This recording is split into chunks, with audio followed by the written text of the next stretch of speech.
Cool, cool. All right, we're good. So, hey, I am Scott of Scott's Case Files, and you're in theory you're watching this on my channel or as a video.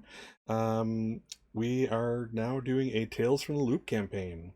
So, session 0 is tonight, and then 10 more sessions to come before the campaign is over.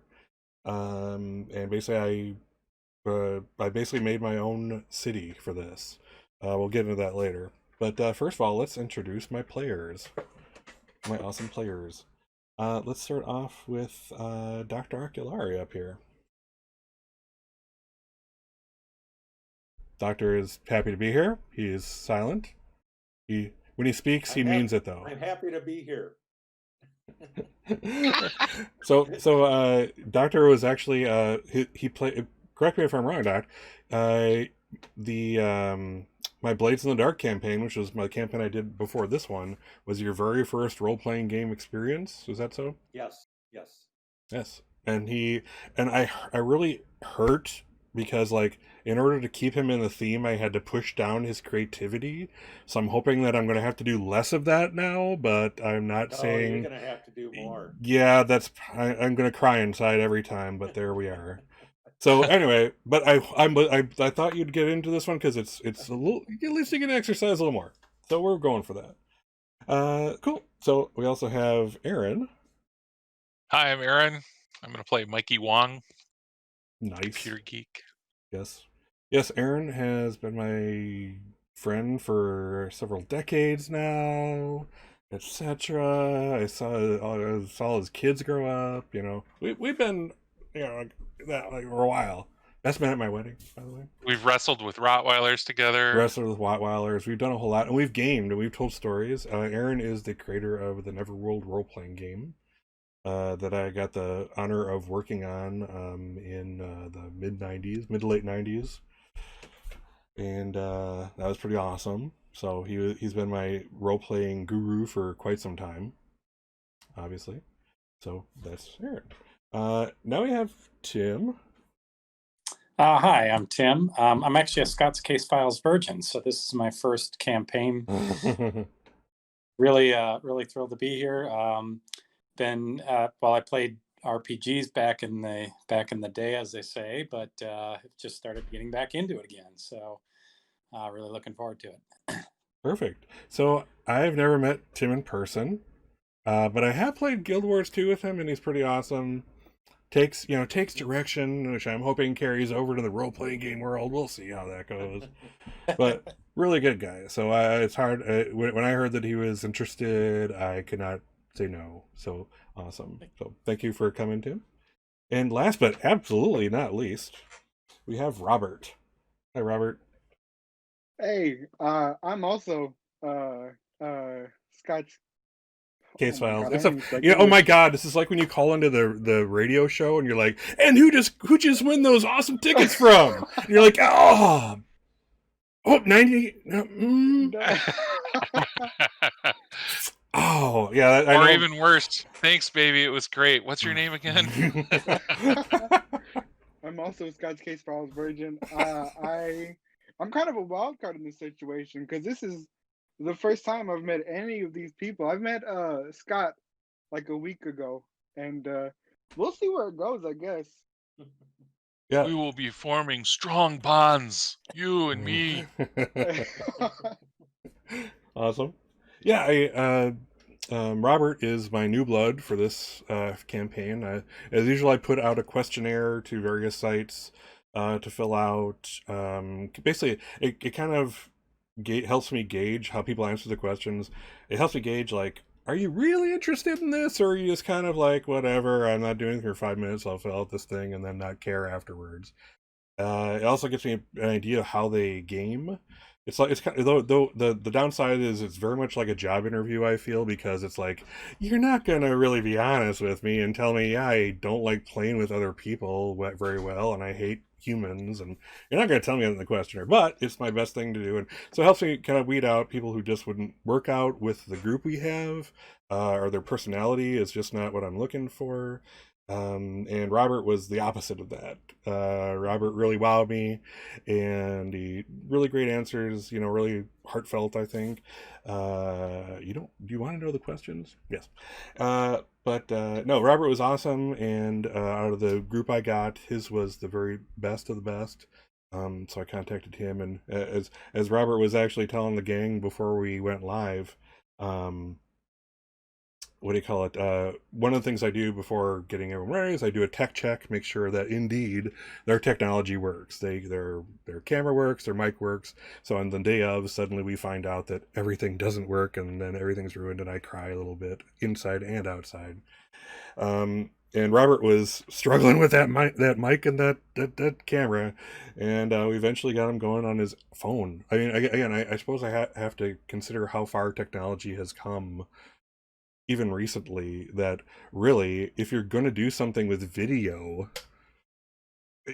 your phone is really just as good as any normal webcam that you're going to buy at the store. So yes, awesome. So very happy to have Robert aboard. I'm sorry if I give you a little too much attention there, Robert. I don't know. I know No, what I you're. love it. Please talk about me more. Please talk about you more. Okay. And he's so well lit. Look at that. It's almost like he has like a circle light behind his. Never. I would never. It's just a natural glow. Awesome. Okay, cool. So here we are. So the game is Tales from the Loop, based on like Tales from the Loop. The artwork, the show, kind of like the feel of it. There's been a lot of shows, like I think we were talking earlier also about, like, Stranger Things and etc. These kind of nostalgic, getting back to the 80s thing, member berries type of stuff.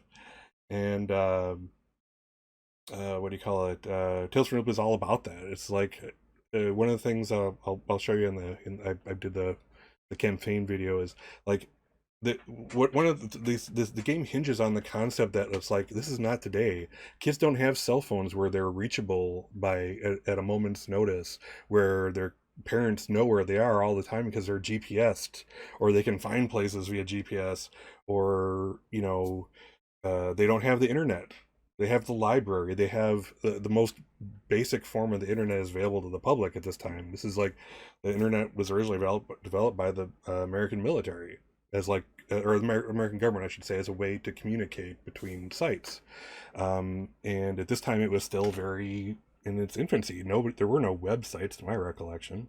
There were There was a .com in like 83. Like the very first .com site was in like 83 or something like that. And Yeah. there were bullet. Yeah, they're bulletin boards, however. So a bulletin board being basically a personally hosted server where, you could dial up and dial in and talk to people on a little forum type of thing that was hosted by a person, who had that kind of, bandwidth to play with. On a quad modem. Yeah, a 500 baud modem if you're lucky, right? Or 2500, excuse me. 24. 24, 25, whatever it takes. 1200, 2400, 4800, 9600. Yes. And as in the back, as a note, just to put things in perspective, back in the day in the mid 90s when I was working on the game with Aaron, I complained that it's like, hey man, I can't keep getting you these files. I have a 5K modem, and it's just not. It takes forever to send you a document. He's like, dude.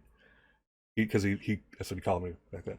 He's like, dude, and he sounded very much like that. Dude, take this, and he handed me this incredible piece of equipment. It was a 14.4 modem.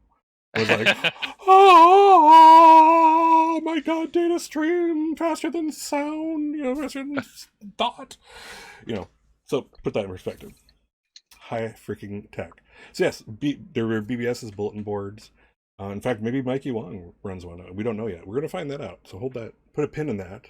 We're going to get phone freaking. Phone freaking. Big. Yep, phone freaking, which is basically you can basically wire. It's an electronic gadget that then these schematics were available if you could know where to find them. And basically, it made a sound, and you basically took a payphone in public. You put this thing up to the phone, hit the button, made the sound, and the sound was like, it was actually meant to be like a diagnostic tool for technicians and stuff. And it did various things depending on which sound which box you had. you could basically get a free call, saved a quarter. That's how much phone calls costed on a public phone. Yeah, Robert, a public phone. So like before cell phones, there were public phones, and they were in malls and on street corners and stuff. And they Wait, cost. how old is Robert? He's the youngest of the group, so I'm giving him a little shit for that. So I apologize, Robert. But yes, and you had to put a quarter in, or you couldn't make a call. But and here, if you were here's a pro 1985 pro tip. If you absolutely had to get a hold of your parents and you were at a phone and you didn't have a quarter, you could pick it up and make a collect call, and it says, "Please state the name. Mom and Dad, I need to be picked up from the mall." And they would get on their side. They would hear, "Would you accept the charges from? Hey, Mom, I need to get picked up from the mall." And they would say no. This sounds like a nightmare. Yes, it was like a nightmare. But you saved a quarter, and they would pick you up at the mall. So It was all about saving that quarter. yeah, or not having it for that matter. No ATMs. Well, Save the quarter. You can have the quarter for the video games. Exactly. My bus transfer ran out. I'm overtime. I don't have any more money to get home. So true. Cool. So a lot of this game is about that. You don't have this access. You need to go out and do things. An important part of the story is basically that life is boring. Your day-to-day life is boring as hell. And that's one of the reasons kids go on adventures and try to solve mysteries, because life is repetitive, it's benign, it's banal. Banal? Help me out here. It's one of those. Basically, it's so boring. Boring, but yeah. But what? It's boring, but you're on like things that levitate, and you can control robots with remote grip controllers. Yes. Yeah, yes. just- But You that's experience that so Look much, around. and then it That's just like- becomes the norm. That's no different than a riding lawnmower. exactly. Yeah. Right. And Yeah. that's part of the thing. This is the 80s. I know. Yeah. Jeez. I know, Jesus, I totally get it. Like Khan. I'm gonna use this voice later too, so Getting into remember character a little early. yeah, a little Yeah. bit. My Valley guy is went out. But yeah. So you have the magnetrine vehicles. Basically they levitate above the ground. You have robots. Robots have been around since, I believe, in this timeline, like the 50s. I think was when they were kind of brought up, and not only robots but AI. AI is a thing, and it's real. It has been real. So there's that, and then of course you have the loop, and kind of in this case it's the loop at Ninawake, Wisconsin, and Eldred Labs, and we'll kind of get into that. Yeah. So it's like the existence of these loops is kind of an extra like world tool for me, and I suppose writers of the show and whatever, to use to bring about fantastical stuff. It's like not everybody has these devices. In fact, there might only be one of them in existence. But because the loop's there, the existence of this thing becomes plausible. It's not science fiction, perhaps, as much as it is, just unknown technology that exists. There's a subtle difference between the two there. So yeah, so let's kind of get into things. I don't want to kind of dwell too much on what the world is. We'll kind of talk about Ninawake, Wisconsin, as we get into. I'll talk a little about what's called the mystery landscape later. So we'll look at that. In fact, you guys are actually looking at the Roll20. So if we go here. You're actually looking at the map of Ninawake, Wisconsin. So, but again, we'll get into that shortly. All right, so let's get into character creation right away. So that's what we're here for. So what I'd like you guys to do is let's bring up your character sheet. Let's see, Tim, I think you're the only one who hasn't been in Roll20 yet. But on the Roll20 site, if you kind of go up to the upper right. The third little box, journal, you will have some characters. I'm going to actually make you character sheets right now. So give me just a moment. I will create some stuff for you. So character name Alice Sprang. I'm trying to find the name, like what they classify their robots as, because I thought it was kind of interesting how it was about their self-orientation. Self-balanced What? machines. Self-balanced machines. Yeah. Self-balanced machines. So these aren't like ex machina sort of, human like androids, right? They can be. Oh, They're, okay. but generally, in the world we're looking at, they generally found that strangely, the human form is not incredibly efficient compared to others.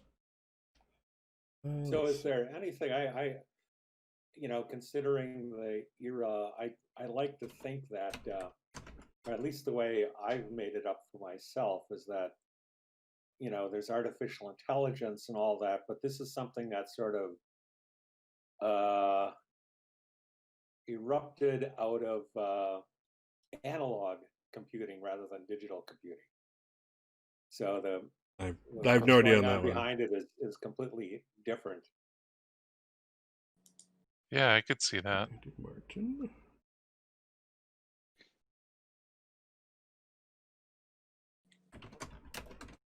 So do I have to do something to add a new my character? Nope, I'm doing it for you. Hold tight. I totally forgot I need to actually do the creation of the base character before you get into it. So you guys should now, if you go to that third thing, journals, you should now see almost all of you there.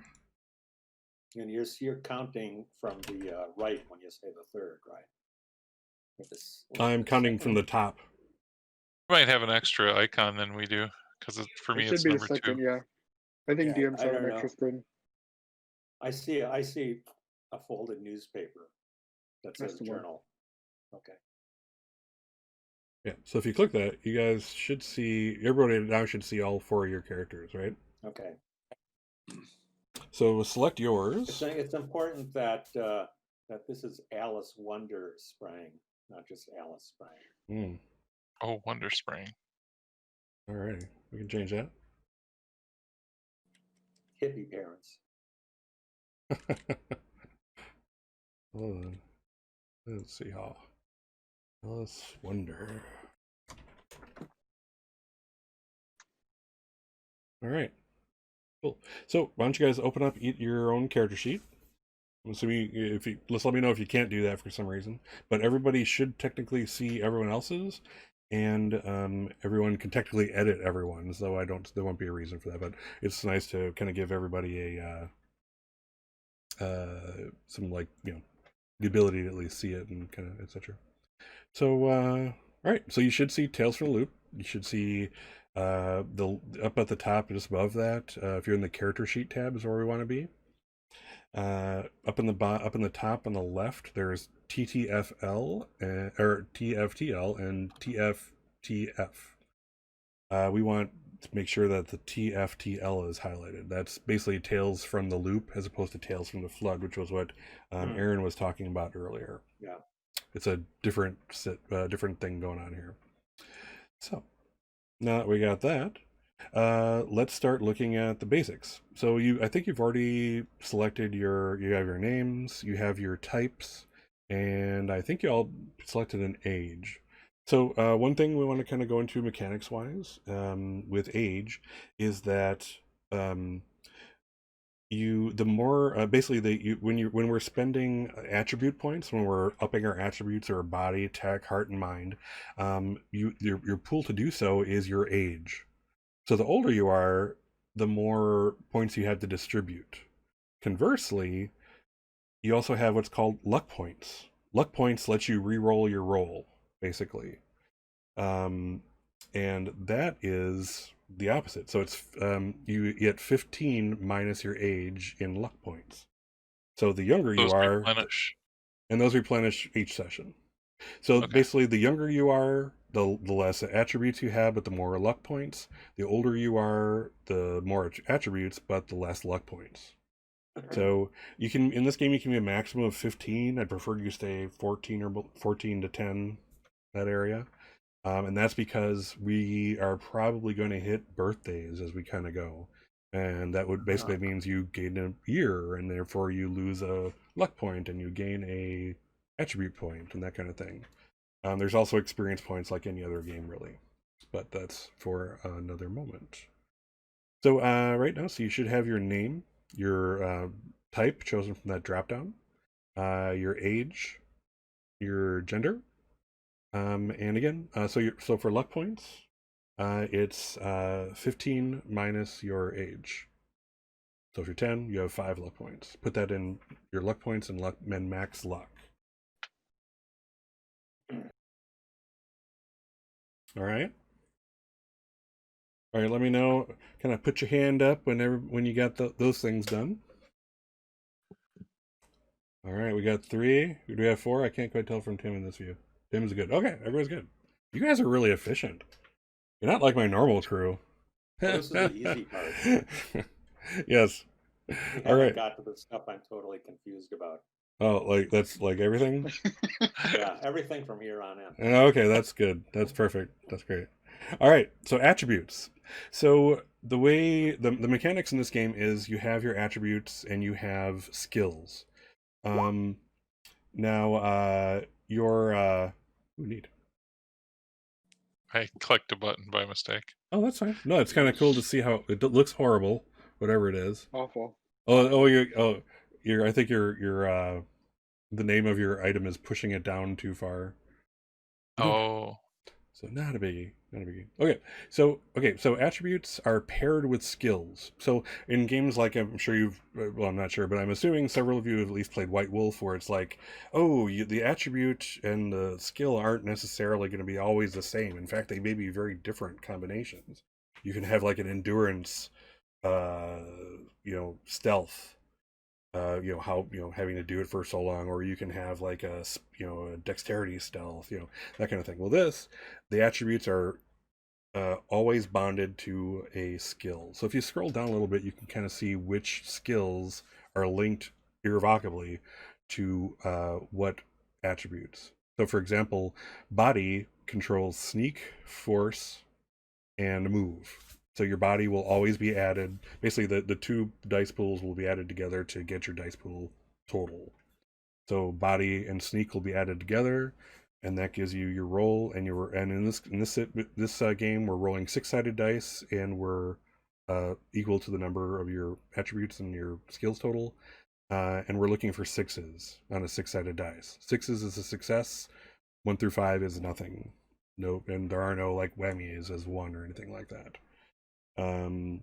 So given that, kind of look over what skills are important to you, and that'll tell you what attributes are also important to you.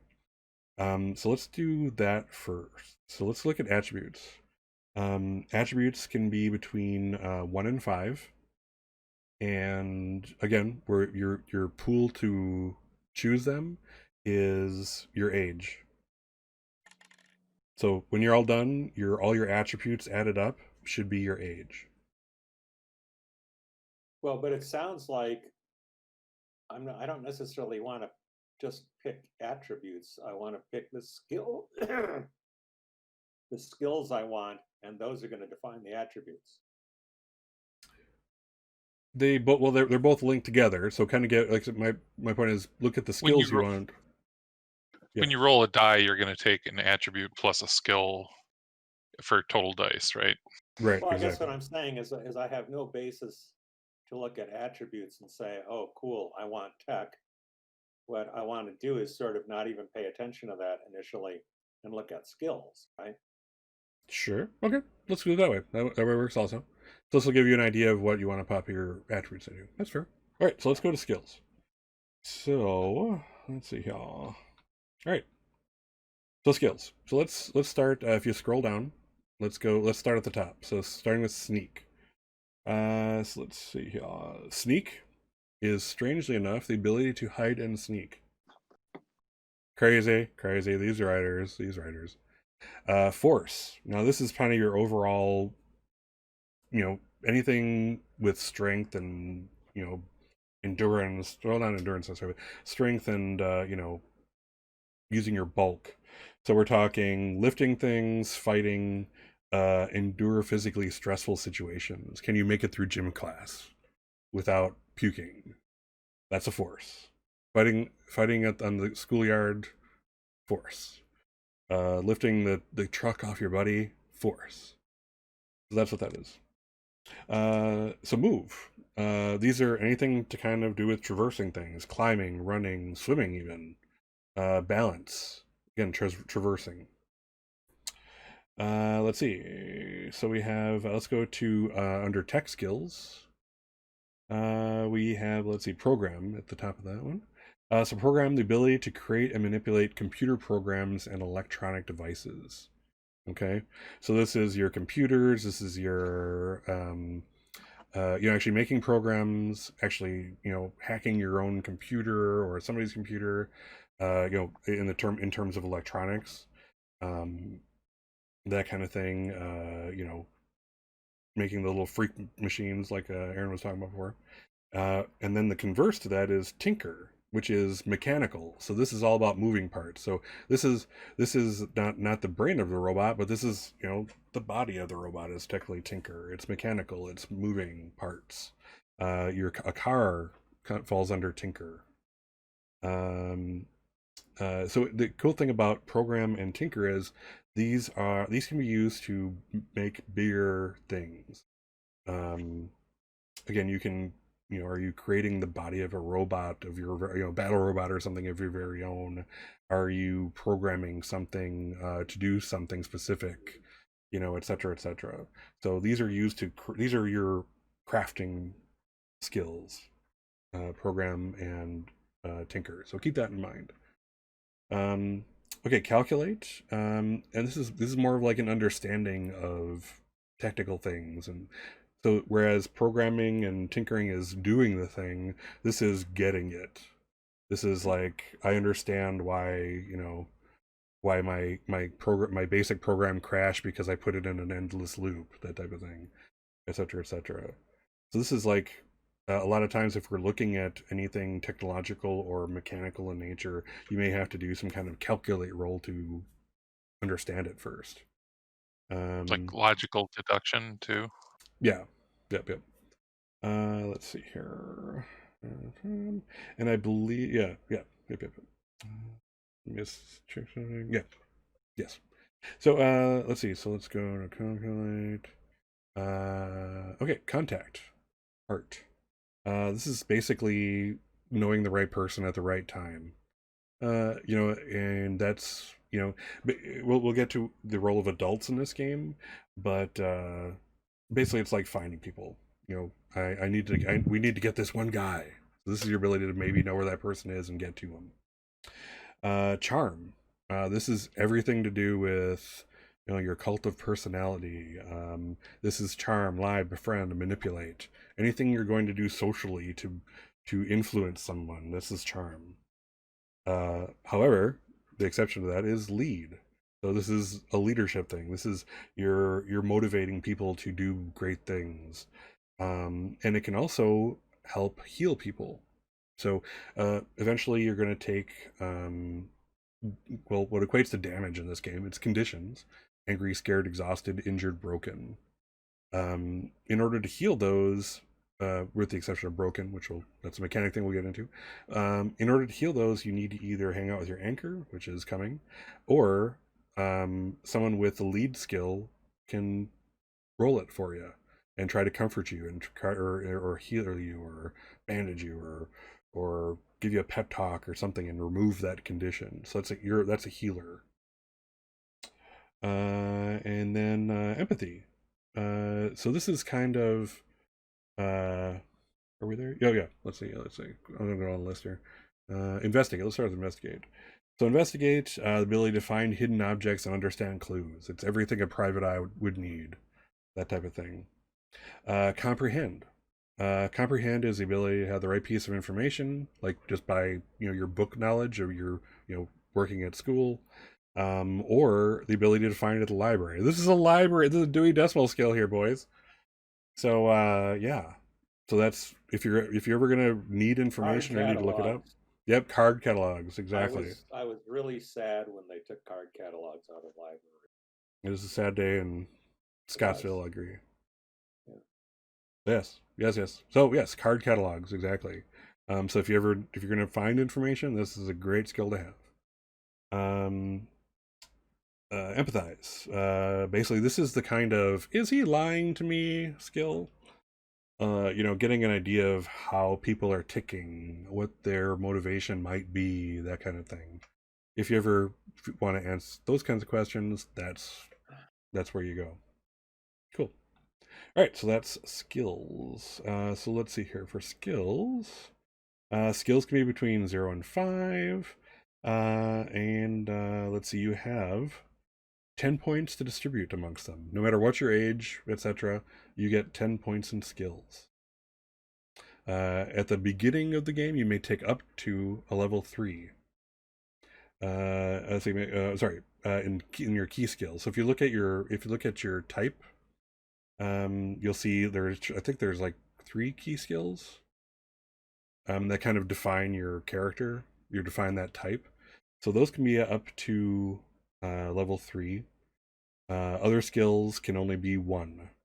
So again, this is kind of this game wants you to kind of, at least at the start, play towards your type.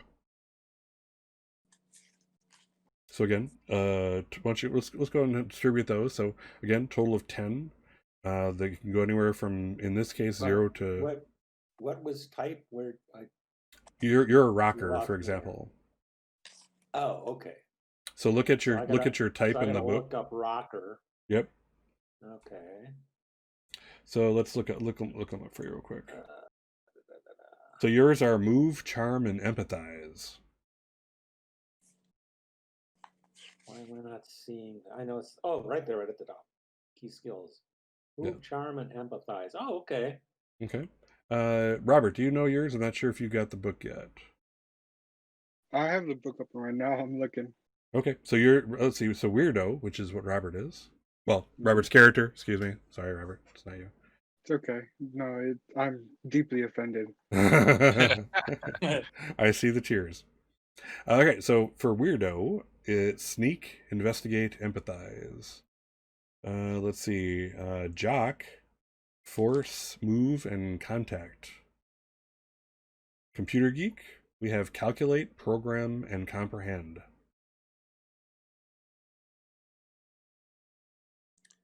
All right. So if it's one of your key skills, it can be up to 3, but it has to be 1. Yeah, if one of your key skills can be up to 3, as you like. Everything else has a maximum of 1 at this time. Again, we will be doing. There will be experience points as we go, and there will be the ability to raise these. But again, at the beginning, at least, this game wants you to play towards your type.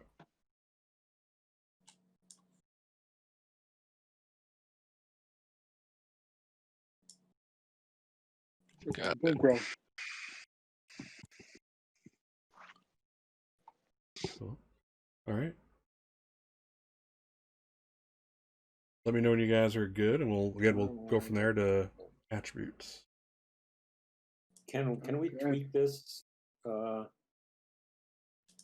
between now and session 1 also? Sure. Yeah. Okay. As long as you're following the rule book, sure. But yes, yeah, absolutely. Let's tweak it as we need. And outside of these things, everything is pretty much made to be tweakable between sessions in terms of like your anchor, your pride, your problem, your drive. Okay. Those are things we're going to get to next once we're done with this part. So let me know when you guys are done. Raise a hand or put a finger up. Though I know who to harass, Dr. Oculari.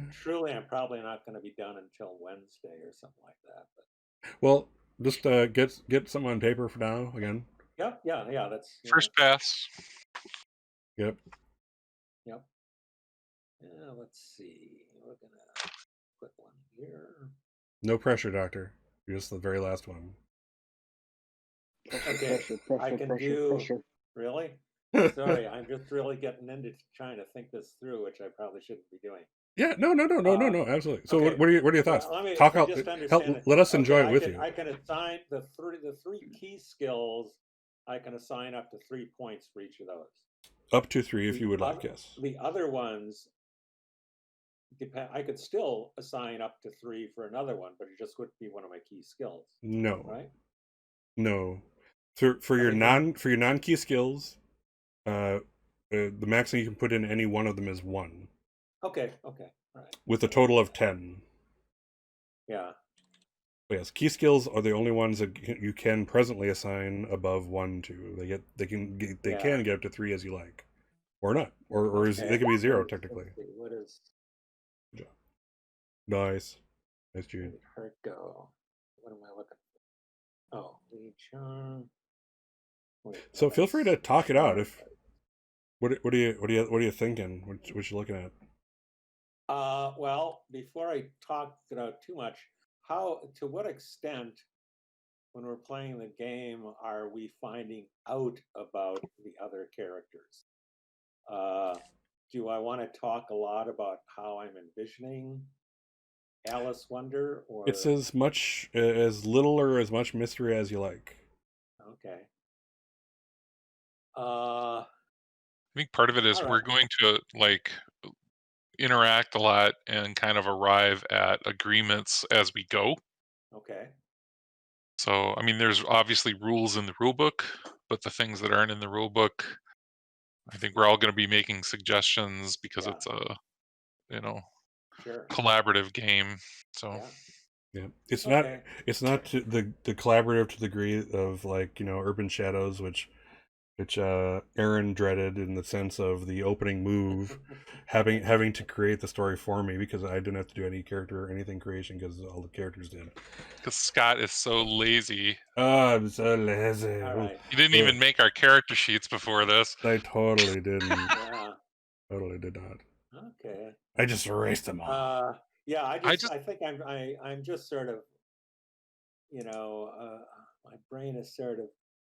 It's curious when we went through the list, I could say, oh yeah, she's got this, she's got that, and when I start assigning numbers, it's like that all just completely fries my brain. So it's all right. Yeah. Okay. Let me just see it. I got. You see, what I'm gonna. Let me just put 1 somewhere else for now. Yeah. Again, this is all as long as we keep it within the rules. It's totally malleable before next session. Okay. I think that's. You have to keep your type because that's already in stone. But otherwise, that and your name are the only things I really want you to keep. All right, I've got 10 things. All right, cool. And no more than 1 is only in those 3. Cool. So this just as a note, this will all culminate with you guys introducing us to your characters. Aha. So kind of keep that in mind as we kind of go along here. I can hardly wait. I can't either. Trust me. This is like this is big. All right. So we should have already written down our log points. I'm just gonna go to mine real quick. All right. So we have attributes. So now I should go and. Oh, now I should do the attributes, right? Sorry. Yes. If you haven't already, yes, do attributes.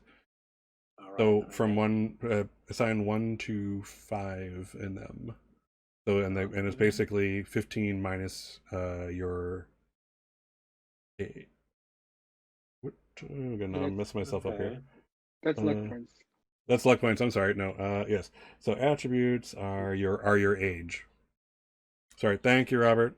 Getting all messed up on my own head. So again, the body, tech, heart, and mind should, when added up, should equal up to your full age.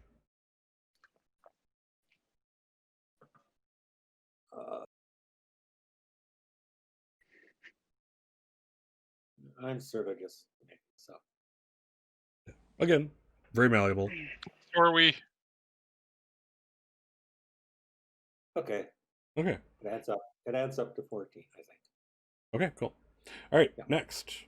So each of you has an iconic item.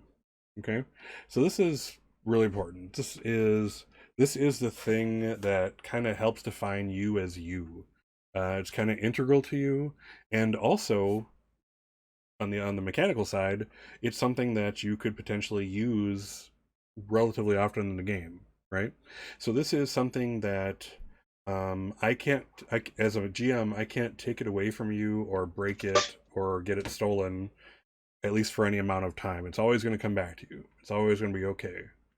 But that's up to you. Between sessions, you can actually change out that item if it's not working for you. Okay, but only between sessions on that one. So when you use this iconic item within a skill test, you add 2 dice to it, and that's as often as you use it. Just keep in mind that I'll be kind of a stickler for that. Whereas you can use your sneakers for, running, I could totally see that, like a move roll. It's probably, and it could even be used in like an impress type of thing. But, to suddenly, oh, I kick harder with it or whatever. Well, maybe not.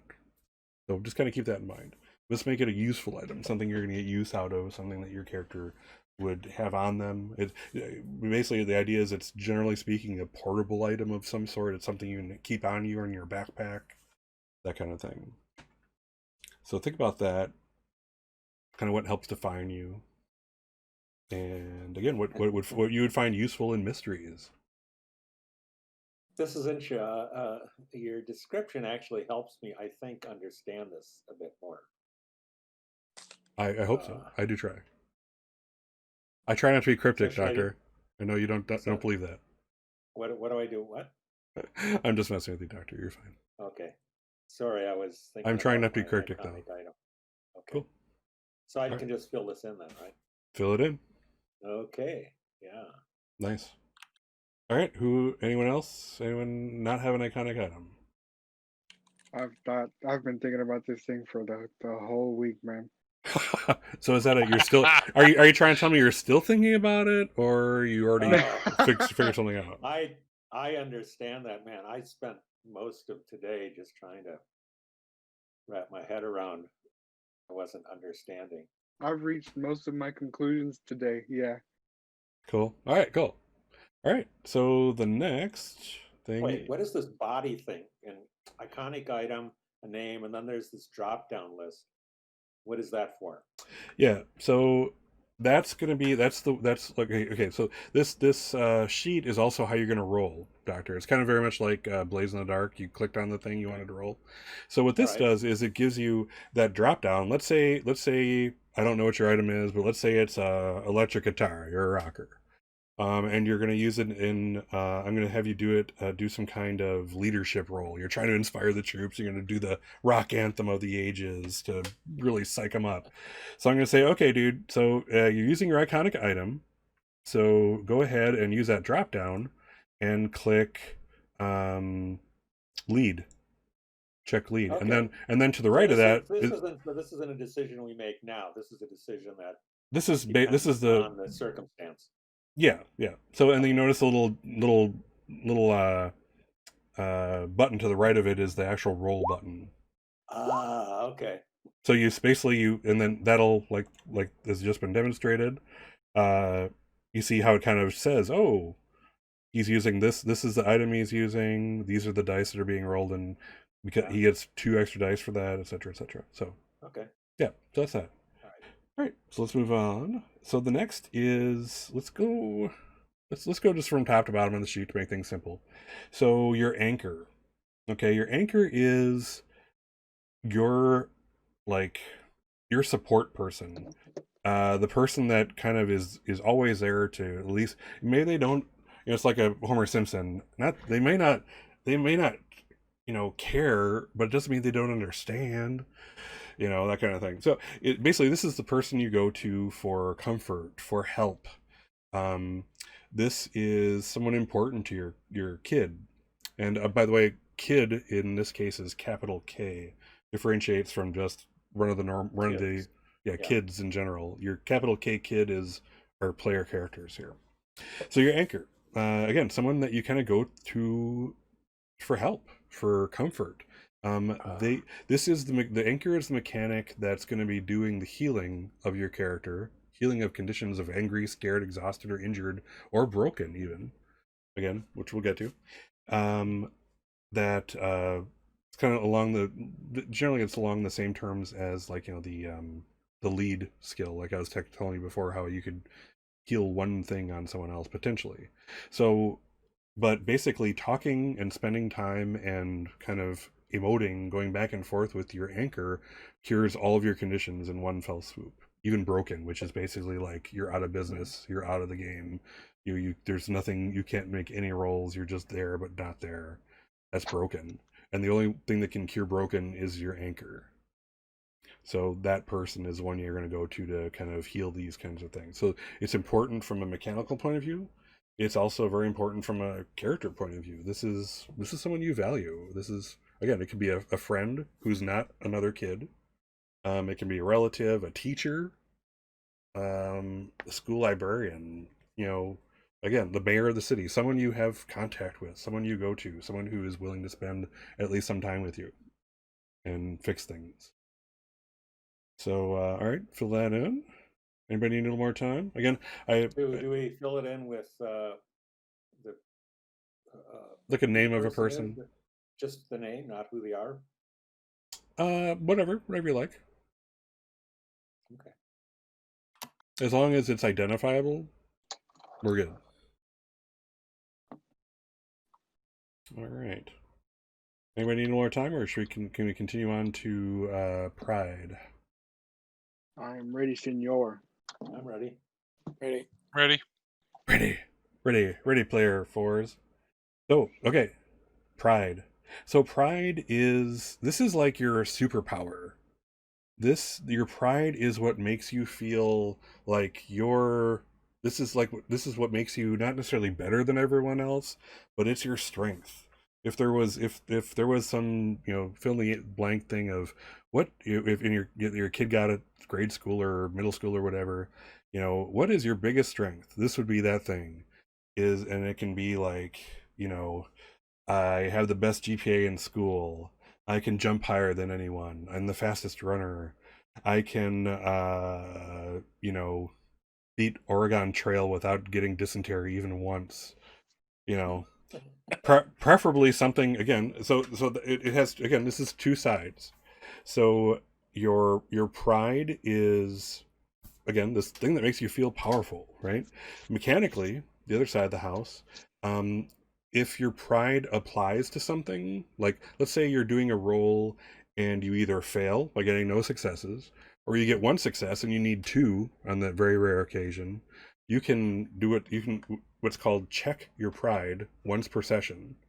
You can say like let's say I'm having you do a comprehension roll as you're doing a spelling bee or something like that, and you fail. You get zero successes, and you really needed this because if you don't get this, you're out of the spelling bee.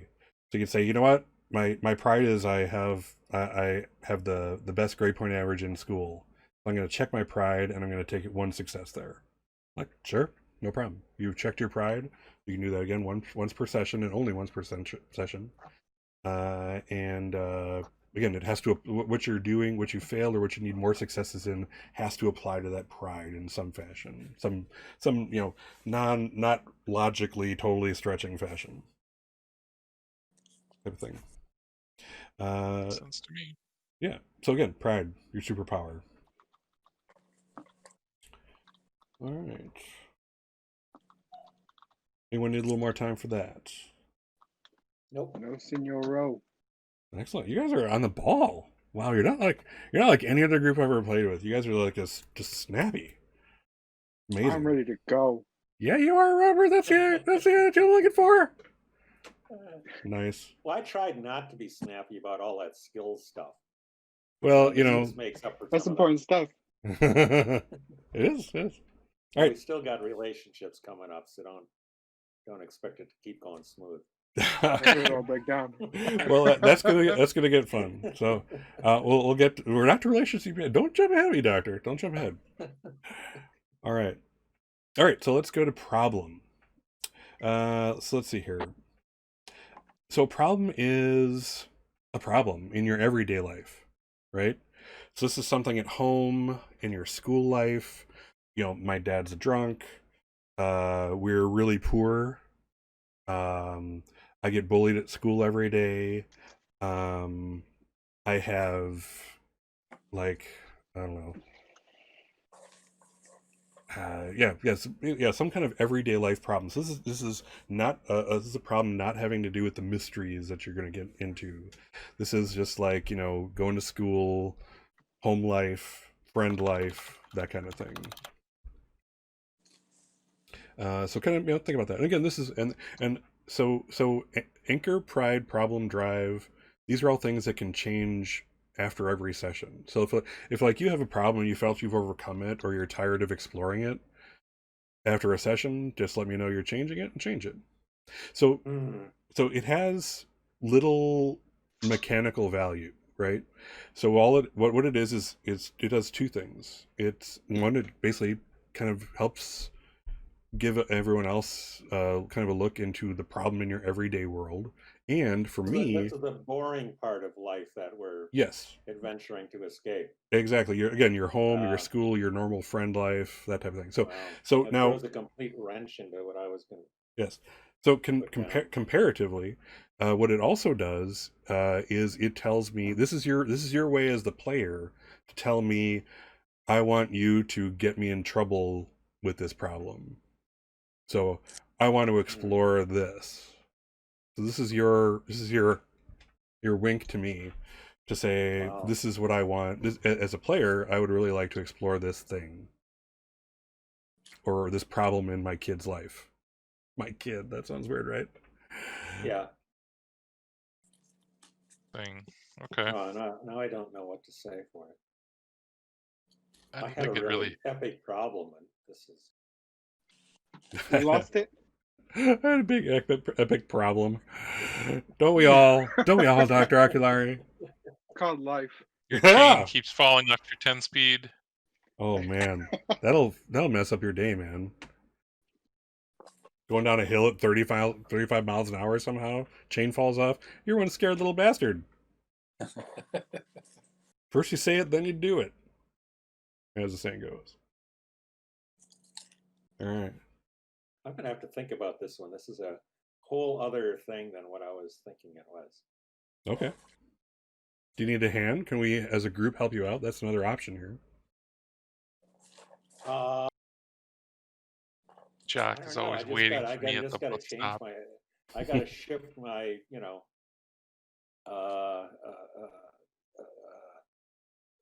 point of view.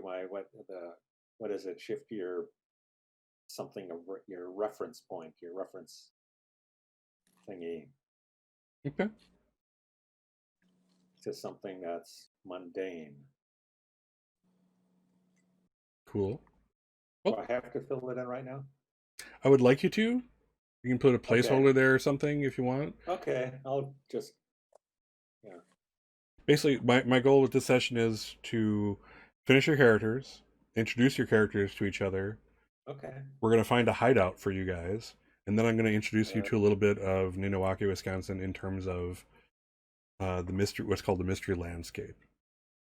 And that's what I'm hoping to accomplish. We have 2 more hours to do so, minus a 10-minute break at 8:30. All right. So that is my goal. Okay. Problem. Life is boring, man. Maybe your parents are entirely supportive of your. Say that again, please. Maybe your parents aren't entirely supportive of your rockin' lifestyle. Yeah, that's awesome. Then again, they're hippies, but they're 80s hippies, so like they've grown up. Well, there's I got a whole other backstory, which you're probably going to stay. That's way too complicated. Make up something simpler. No, I don't think I'll do that this time. Okay. Her parents are dead. Oh my gosh! Well, gosh, they're foster parents. With her mother's, she's been raised by her mother's sister's family. Okay. They're very nice people. Oh, well, that's good. That's nice to hear. Nice people, but boring. All right. Who we lose? What? Goodbye. No.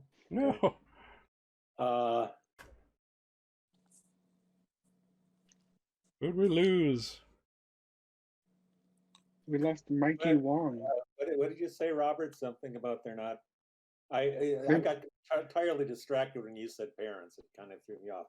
But you said Oh, like they're not interested. They're maybe not they're not interested. entirely supportive.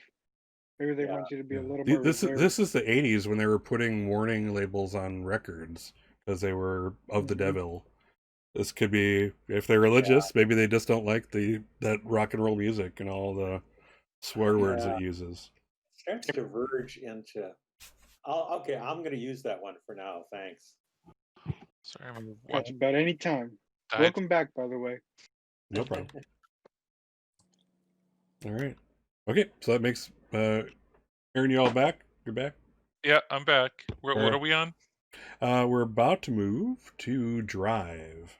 Oh, cool. Okay. Okay. So this is purely just flavor generally. So but I can still this is something I can still as game master kind of use to make things more interesting for you. So Drive is why do you expose yourself to dangerous and adventurous situations? You know, it's dangerous. Like you can maybe get hurt or break an arm or So something. but there's reward. There's like a high reward at the end of our drive. That's why we would take that kind of risk. Or like, you know, is it like I love Batman in the comic books and I always wanted to be like Batman. Or Yeah. or I, you know, I'm a rocker. I want to be a songwriter, but I need to experience the pain and everything first before I can really squeeze out those lyrics. You know, that kind of thing. So You want to be why fake. it's not necessarily if there I suppose there could be like the drive could be there is this reward at the end. I mean, it could be imaginary and impossible reward. Oh, sure. But yeah, that's kind of like whenever we want to take Dreams and risks. ambitions. Yeah. Like one day I'm gonna be this. Yeah. Totally. I'll be the Hokage one day. Yep. Yeah, that's all Drive. I'm ready and raring to go. Cool. I'm good. I got mine. I got some drive stuff down. Nice. Perfect. All right. So let's see here. So we're the description I'm not too concerned about. Favorite song is all about flavor. You can put that down whenever you want. Oh man, that's the stuff I spent so much time on. You joke, but I did spend like 3 hours trying to find a song that would fit. Nice.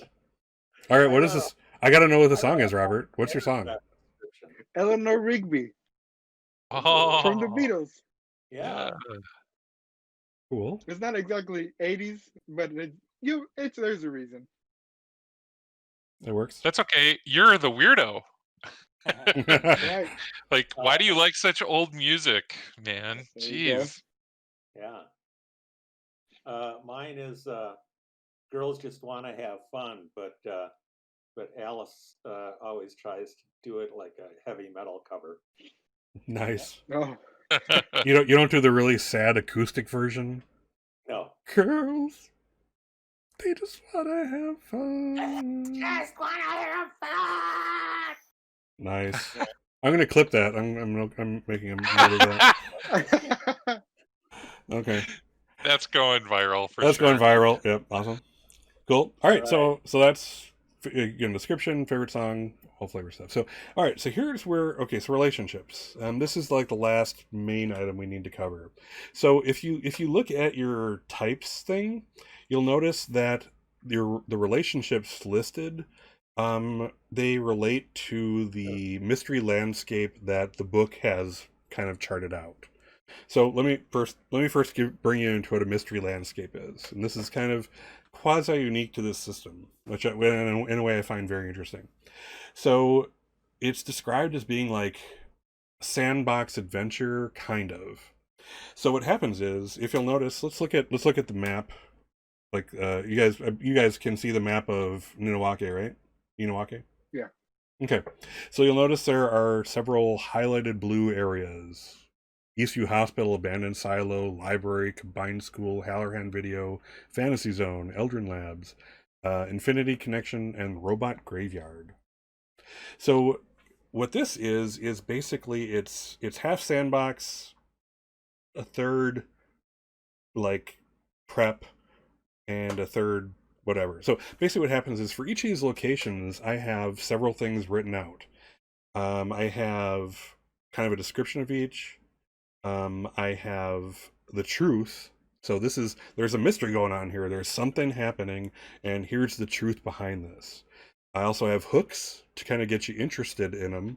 Like if you guys are looking for something to do, I can drop a hook and see if you bite it, and then that takes you to this place or takes you towards that mystery. Why don't you bite it? I might bite it. Eat my shorts, dude. Dude. Ready to go, man. Ready to go. So I have hooks. There's an escalation. It's I forget what the term is actually, but basically there's a list of things that happen if you guys drag your feet. Like if you're like, oh, I want to do this adventure and we're on it, and I'm like, oh, I'm gonna spend 3 days away from it. We're all just gonna not do anything. Well, guess what? Shit happens, and if the longer you let it go, the more extreme things get with that mystery. So that's yeah, TikTok. So that's kind of my tool to kind of rein you guys in and remind you that there's a reason you're doing this mystery and it's important. One thing I want you guys to keep in your head is these mysteries are freaking important. They might not be important to the world or even the city, but they're goddamn important to you. So kind of that's a mindset to kind of get into. And also I have an NPC for each of them. So what that amounts to is if I kind of explained this to Robert the other day. I was talking to him. If you're looking at like a D&D module or something, you have like 3 different parts of it. You have a setup, you have what happens in the middle, and you have this conclusion. And what my truth gives me is just the part 1. I have no idea what happens for parts 2 and 3. That's all gameplay. I have no idea. I know the truth. I know the basics behind it.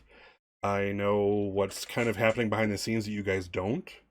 But that's it. How you guys approach it, how you guys try to figure out the mystery, how you guys try to solve it or interact with it, I have no idea. And that's what makes it interesting for me too. So there's going to be a lot of me just mad-libbing it basically, and improving and trying to work with what you've got, and combine my truth with your actions. So basically, yeah. So that's basically what the mystery landscape is. It's a sandbox of the city, and you guys get to choose where you're going, what your mystery is. And these places, these locations are tied to those mysteries. So at some point you're gonna go, hey, let's go to Halloran Video, or I know this thing about Halloran Video, etc., etc., and that's going to draw you into it. So there.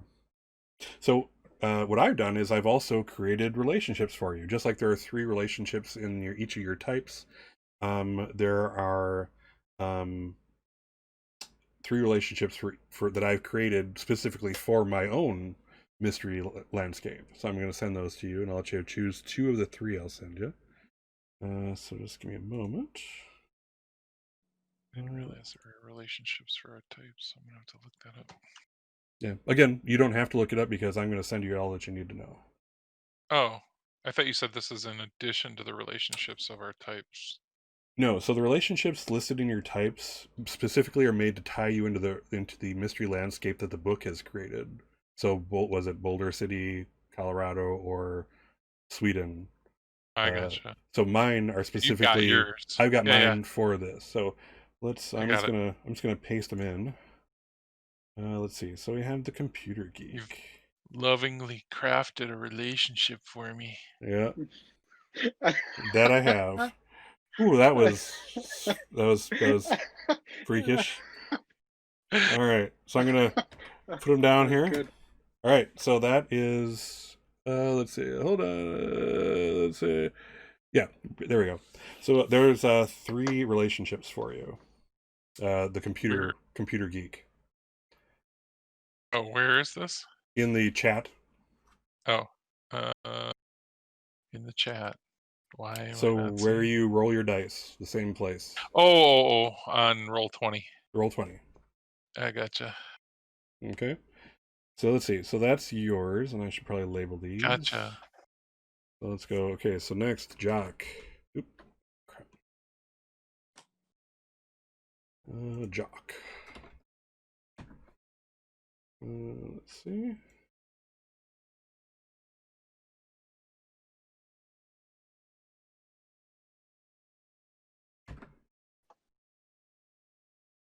Okay.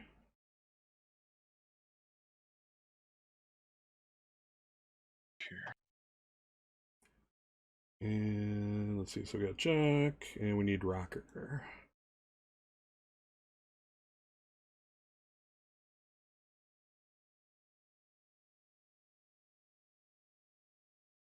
Rocker and Weirdo.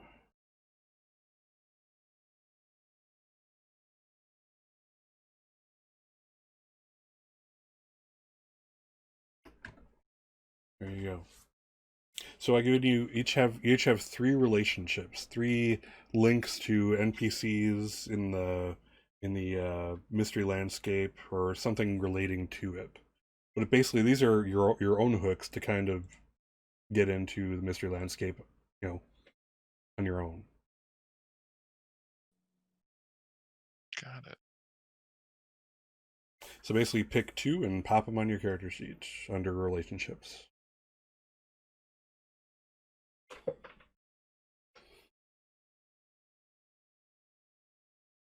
I don't understand.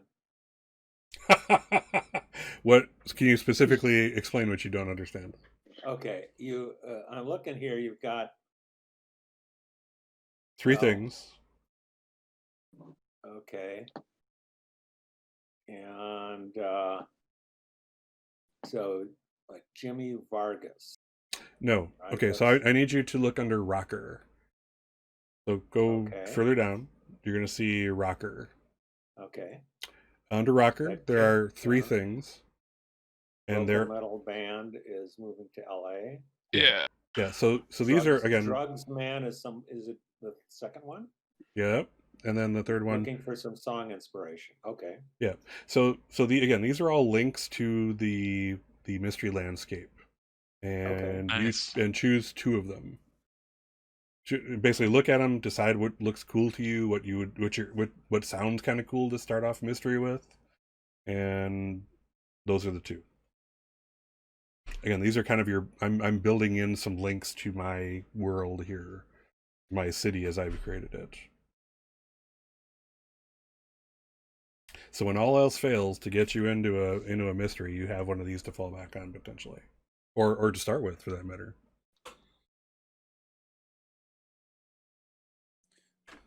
Okay. So if you didn't give an exact, I can just give the description of who it is. I'm sorry, what was that? What was that, Tim? So you didn't give a name, but I could use the description of the person, right? I'm not quite sure what you're referring to, but let me go up to yours. So I see there was a kid who got his arm broke. Oh yeah, you but can give him a name if you want. It's just Okay. It's not really important to the story what this person's name is. Got it. The fact that it's linked to a spot is the important part. So yeah, you'll when the time comes, if you should choose to act on that, you'll just say, "Oh yeah, my buddy Mike, is in the hospital. He broke his arm during this game. Let's go visit him."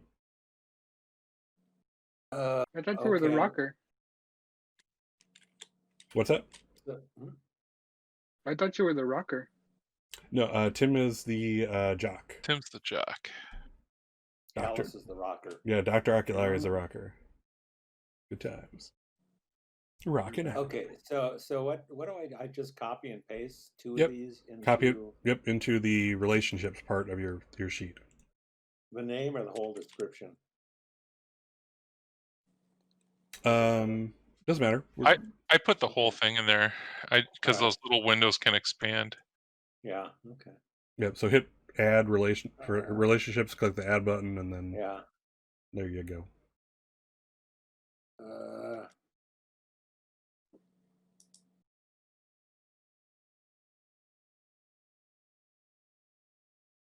Drugs, man.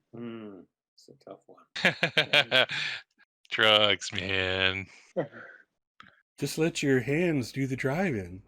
It's like Yeah. you're fucked, so Good Nyborg. All right, Robert. Bonus points if you name that movie.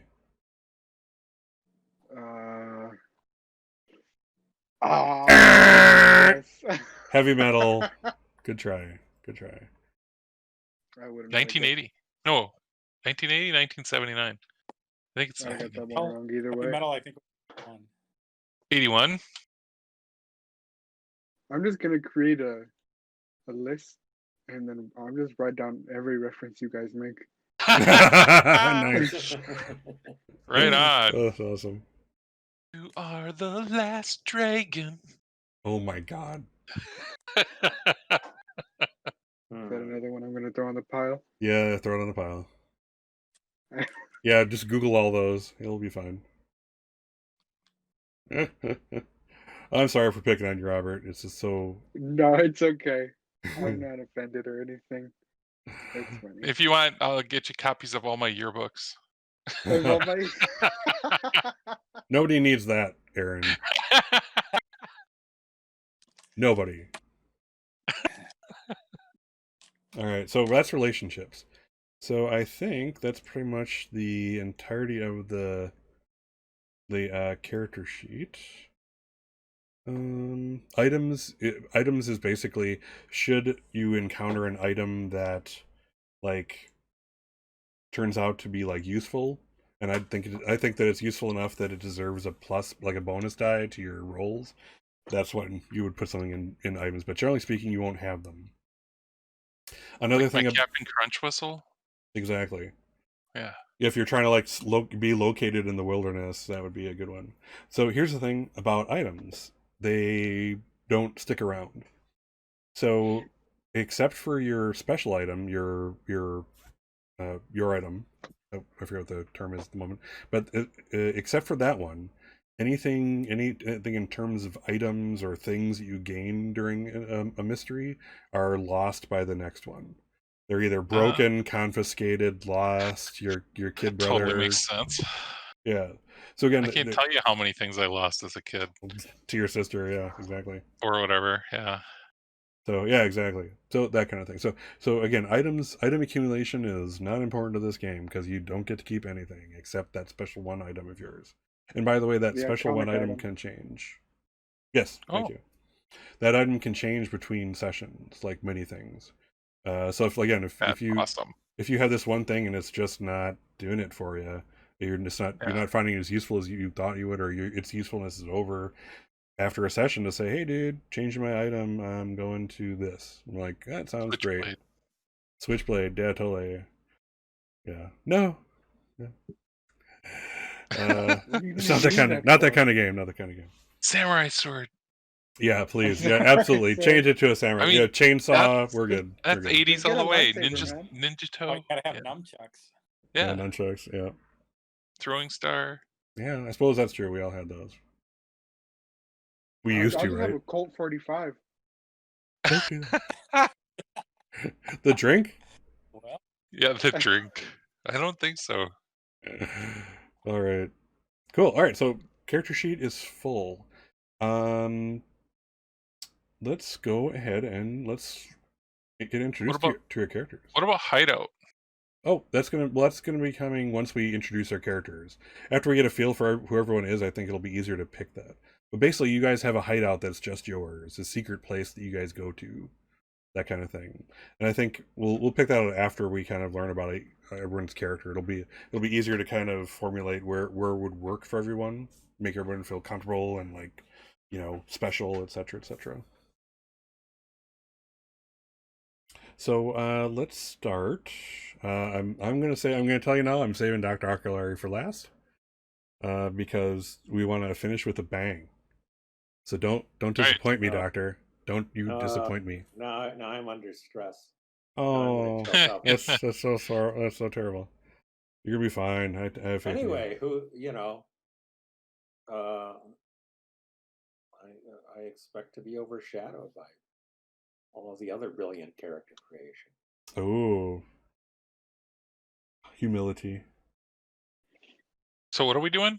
We're going to be introducing our characters to each other. So I figure let's start with Robert. I'm really curious about Robert's character. Okay. My character, their name is Jude Walker. He's 13 years old. He's been a kind of a sheltered kid most of his life. He's got his parents were both like super hippies way back when, but his dad kind of Oh, more hippies. his dad had to let go of that in order to provide for his family. And my mom's Ah, still a little more hippie, but she's actually like she's actually a music teacher at the school now.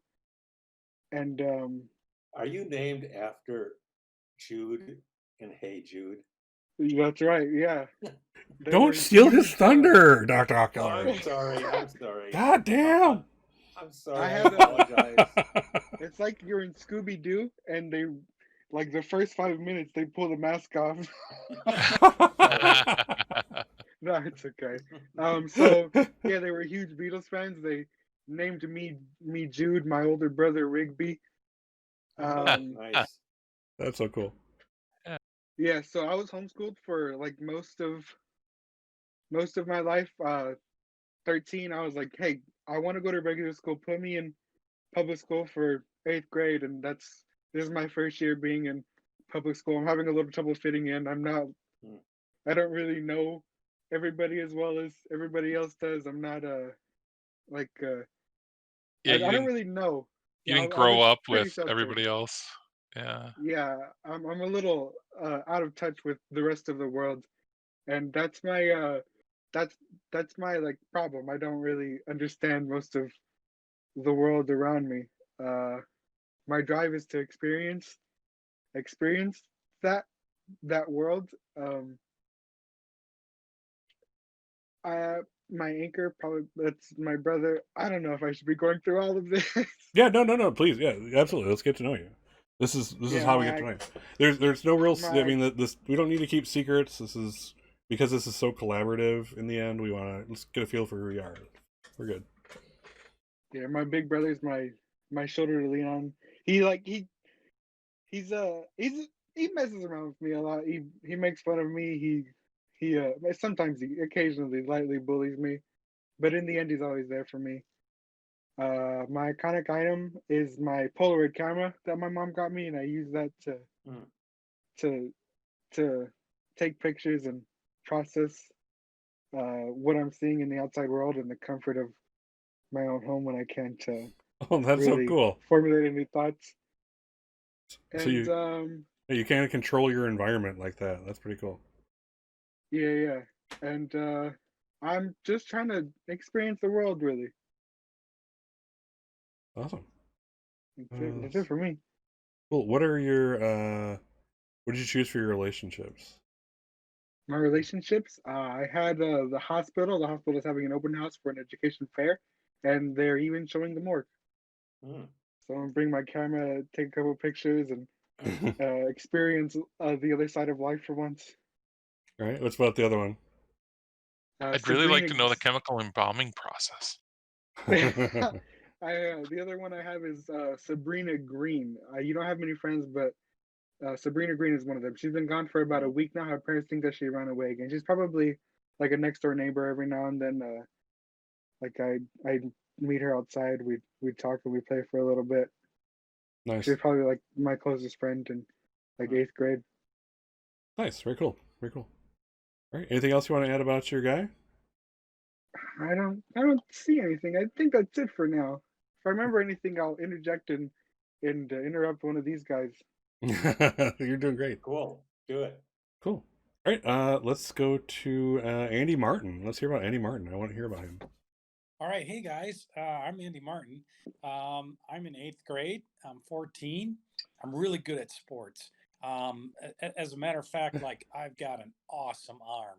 I can throw a baseball, throw a football. God, you got to see it. It's so cool.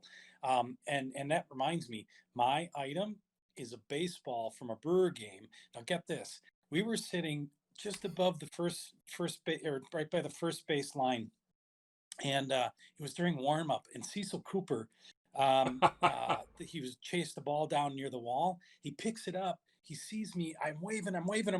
He throws me the ball. Oh man, I caught it. So my item is the baseball hat I got from Cecil Cooper at the Brigham. Now remember in the '82 World Series, like he had that monster home run. Oh my God, that was so awesome. You guys remember that, right? Oh yeah. Totally. So yeah, so I really love sports. You know, what really drives me too is I like to win. I like to compete. I find everything to compete with. You know, like you know, anything from, you know, I'll try to outrun somebody, or you know, see who can pee the farthest. It's just always a competition, you know. And you know, that's the thing. Like I've grown up. My dad Jim, he works at Bucyrus Erie in Milwaukee. They build the big heavy duty equipment and stuff. And but he's always pushing me to do good in sports, do good in school. You know, it's always about you know, doing the best. You got to be the best. And but my anchor is my mom, Cheryl. She is she's also a teacher, like your mom. She's an elementary school teacher. And so, you know, like when I get really down or when things happen, I got to go to my mom. She's just always there for me. She's so cool, and she's kind of a MILF too. Well, Awesome. What is a MILF? well, you guys told me, because I didn't hear. I've never heard of the term before. So, oh yeah, I kind of like a little music. Like Summer '69 is my all-time favorite song right now by Bryan Adams. What's really weird though is like he doesn't look like he would have been old enough to be that age in 1969, but that's and you know, here's the thing, like you know, kind of like how Wisconsin is, and you know, those of us who play sports, I've kind of started to get into drinking. My friends have started to drink a little bit, and I kind of like it. It's kind of cool to get a buzz, you guys. Like I'm not saying you should, but it's kind of fun. What's a And buzz? a couple of my friends, Sean Roberts, over his dad has the robot graveyard. He's a pretty cool guy. He's got some ways that I can make cash, which is pretty cool. The other friend, Chad Kelly, he broke his arm last summer, and you know, I feel really bad because I didn't go to the hospital and see him. I don't know. I guess maybe I was chicken. I really don't know. Now I feel really bad about it. But you know, but I also I love mysteries, and I love hanging out with you guys, and I can't wait for us to find some cool stuff. So, any questions? My dad really likes baseball. What's it like being at a game? Sorry. No, he's the best.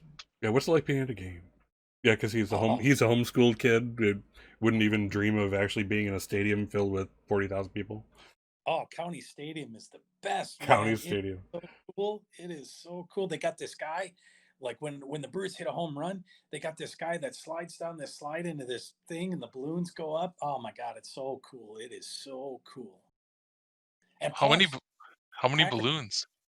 Well, gotta count them all. Yeah. Were they pretty? But the Packers also play at County Stadium. I've never been to a Packer game, but I really want to. I really like that Lynn Dickey. He's got a really good throw.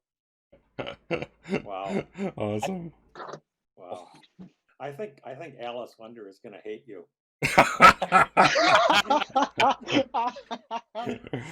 Good times. All right. Awesome. Thank you, Andy Martin. Let's see. All right, let's hit Mikey Wong real quick. Not real quick, but we'll hit Mikey Wong and then we'll take our break. I want to save Alice Wonder Sprang for after the break. I don't know. I'm really impressed with what I've heard so far. I don't know Yeah. if I can top this. Okay, well, I don't even know. I'm not going to try. You can just try. Okay. Okay. But for now, let's talk about Mikey Wong. Yeah. Tell us the story, okay. Mikey. Well, my name is Mikey Wong. I'm born in the U.S. My parents are Chinese. They came here to work at the project, and I'm an only child. I'm currently 12 years old. I go to high school. I'm a freshman, and I really like computers and cute girls and everything that has a puzzle. And I love stuff like, logic games, chess games, model rocketry, catapults, uh, bridge building contests. This new thing, it's called TCP/IP node design. Um, Side scanning sonar is cool. Radio telescopes are cool. But yeah, and I even like some stuff that's even like science fiction. Like I really like Theoretical Warp Drive from Star Trek, which is a cool show. Well, Scotty and Sulu are cool. The Enterprise is cool, but the rest of the show. Let's see what else. I play piano, or I used to, until I kind of like almost blew my finger off with a firecracker. I was at a campsite and a friend, and they were drinking. I don't know. They saved it, so I still have a finger, but like it doesn't really do anything anymore. Like, so I don't play piano so much anymore. But I use a pocket computer, and I do all my programming on a pocket computer. And even though it's got a full QWERTY keyboard, I can still just mostly use my thumbs to do all the programming. So it's What's a cool. quark? What's a quark? What's a QWERTY? Oh, QWERTY keyboard? It's because of the layout. Like if you look at if you look at the QWERTY keyboard, it'll say QWERTY. Is that right? QWERTY. Yeah. And so the QWERTY keyboard is laid out for the most often typed letters in the right areas. Got it. Yeah. Okay. Yeah. My dad's often too busy to talk. He stays late at work at the project all the time. But when he does come home, he always wants to talk about girls. Do I have a girlfriend? And he tries to give me as much time as he can to give me advice on my love life, which isn't that great. But it's going to be someday. Someday, Dana Plato from that show Different Strokes, she and I are gonna get married someday. So What you talking about, Willis? yeah, you know it. That's her. I met her once when we went camping, and yeah, she says that she's gonna marry me after the show's over. So let's see what else. Is that a complete fantasy? Well, no, I did really meet her. What are you talking about? She said she would. Whose phone is going off? Oh, it's Dr. Kalari telling him to take a break. That was my my time to take a break alarm. Did you hear Oh, yeah, gotcha. I did. Yeah, okay. It's okay. All right, continue, Mikey Wong. Sure.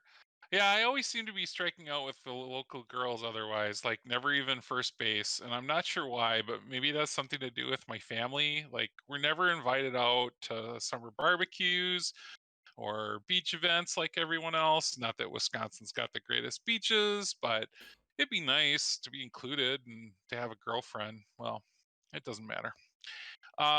What else? My mom tends to be quiet ever since she lost her job at the project. They moved here to work specifically for the project. And I don't know exactly why she lost her job, but it happened right after all the lightning strikes around here started turning green. Do you remember that? When the lightning started turning Oh, green? Yeah, I think it has Isn't that something to do supposed to with be that. green? So now my mom works for Century 21 in real estate, and she's got the coat. And she often has to travel a lot and stay over in different places. And no one seems to be moving around much, or moving here, or moving around town. So she's often doing business out of town. But I get to see my dad a lot for dinner, or early morning for qigong practice. And when my mom's in town, I like to catch up with her on our private book club reading list. Right now, she's ahead in, or she, right now I'm ahead in Carl Sagan's book Contact, which just came out, or it's actually on the bestsellers list now. And I don't want to spoil it for her, but Ellie is about to have her chance to retake her seat in the project now that SR Haddon has worked out the primer. So yeah. So yeah, that's me. Oh, and I also know these other two people I know, Jimmy Vargas.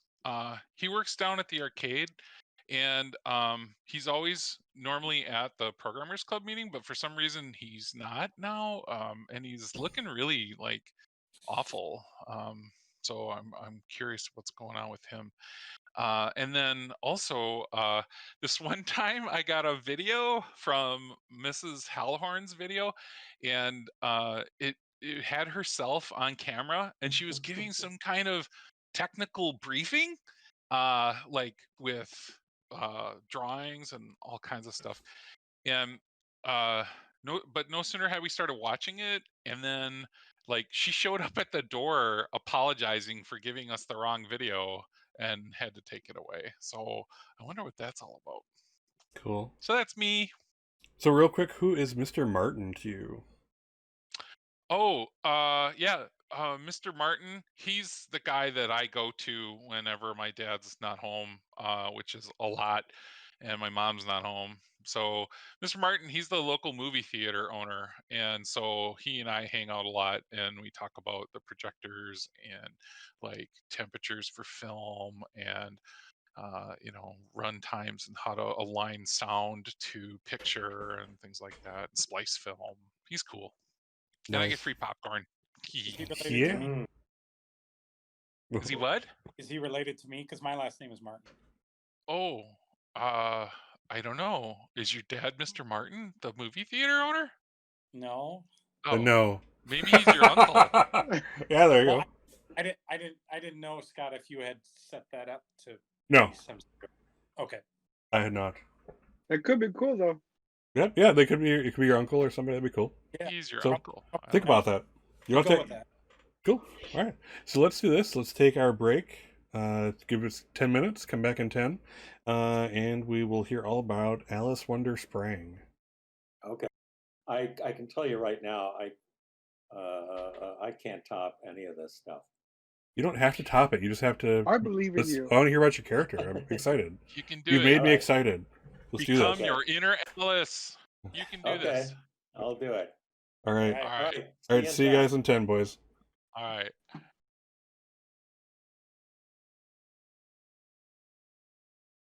All right. Let's see. We're back, by the way. Okay. Ready to hear about Alice. Okay. Alice Wonder Sprang. Alice Wonder Sprang. The last name comes from her, father's side of the family, and it goes back to when they emigrated from Germany in the early 20th century. And why can't I think of it? What was the island in New York City where Ellis Island. Yeah, Ellis Island, and as tended to happen in Ellis Island, whoever was processing, her whatever great grandfather it was, the person processing them didn't understand the German name and just wrote down Sprang. So that's how the family got its family name.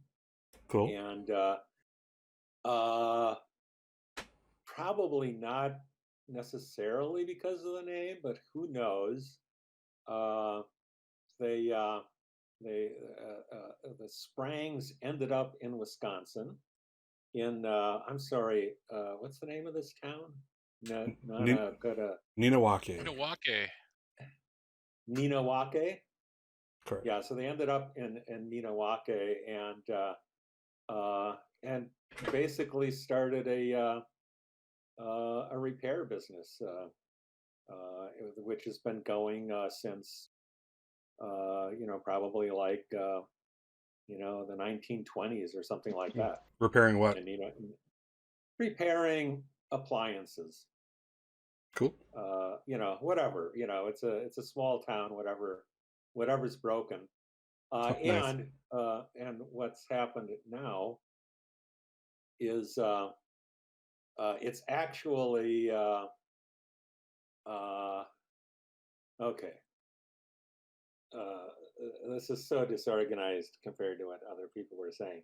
It's okay. Just Sure. be Okay. you. So Alice's parents were they were I want to say they were hippies, but they were like hippies in the sort of college sense. Oh, I just lost the game. I have to launch it again. Huh. Like the Roll20 game. Yeah. Okay. Not a big deal. I guess I'm back. Yeah. Do your parents So, fix microwaves? huh? Do your parents fix Okay. microwaves? Where here? Uh, Okay. Sorry. I'm sort of trying to juggle this now. I'm realizing some of this stuff I didn't really quite put together yet. That's all right. It's actually this. How do the sprayings fit? Now it's not quite making any sense. Oh, never mind. I'll figure it'll all fall together somehow. Anyway, her parents were actually kind of like college hippies, and they met in the physics department actually as they were working on their postgraduate degrees, and their drug of choice was LSD because because of its undocumented but sort of well understood abilities to enhance creativity, including in scientific creativity. They eventually in the I guess when would that be? When the loop in where is it? Is it in Finland, Sweden? What is that? Sweden? Yeah, Sweden, and then they actually moved to Sweden to work on the loop there as it was being built, and had their daughter, but being more or less hippie-ish, named her after Alice in Wonderland. But then something happened. There was a car accident. Her parents died in a car accident. And she ended up being brought back to the United States, to Ninawake. good job. Ninawake. Ninawake, to be raised by her mother's sister. This is where it does. Where I realize it's not quite fitting together, because her husband is the one who has the repair business. So, is there some way that they could also be named Sprang? Anyway, You're doing great. So that's, You're doing great. Yeah. So that's so she's essentially ended up being raised by this nice but kind of mundane family who who's been in this town long before the family history is in this town long before the loop showed up. Oh, sure. With all the stuff that's happening with the loop, the husband still, I don't have names for the wife and husband here yet. That's the fine. husband is he doesn't do robots. He's sticking with the family tradition. The robot place on the other side of town does robots, but he still fixes washing machines and dishwashers and broken televisions and all that sort of Microwaves. stuff. And microwaves. Yeah. Were there microwaves then or not? I don't remember. Microwave Okay. dinners. The radar range. Yeah. Oh wow. So anyway, so Alice. Now this sort of gets back to where we were talking about problems. Uh, uh, and the original problem that I wrote, and you can tell me if you think that this is too much, which she especially now as she's getting a little older, and it's partly how she imagined it as she was growing up, that she doesn't want to believe that her parents just died in a car accident, that something was going on, and she wants to figure it out. She wants to know what it is. Uh, but her, step family, her step parents, don't want her to get obsessed with this. They want her to just move on, figure That's out her own life and not yeah, worry about, what happened with her parents. yeah. That's an Uh, appropriate problem. okay, all right. So that's her problem. Uh, her, You're getting Uncle Owen and Aunt Barood. You're going for the superhero backstory.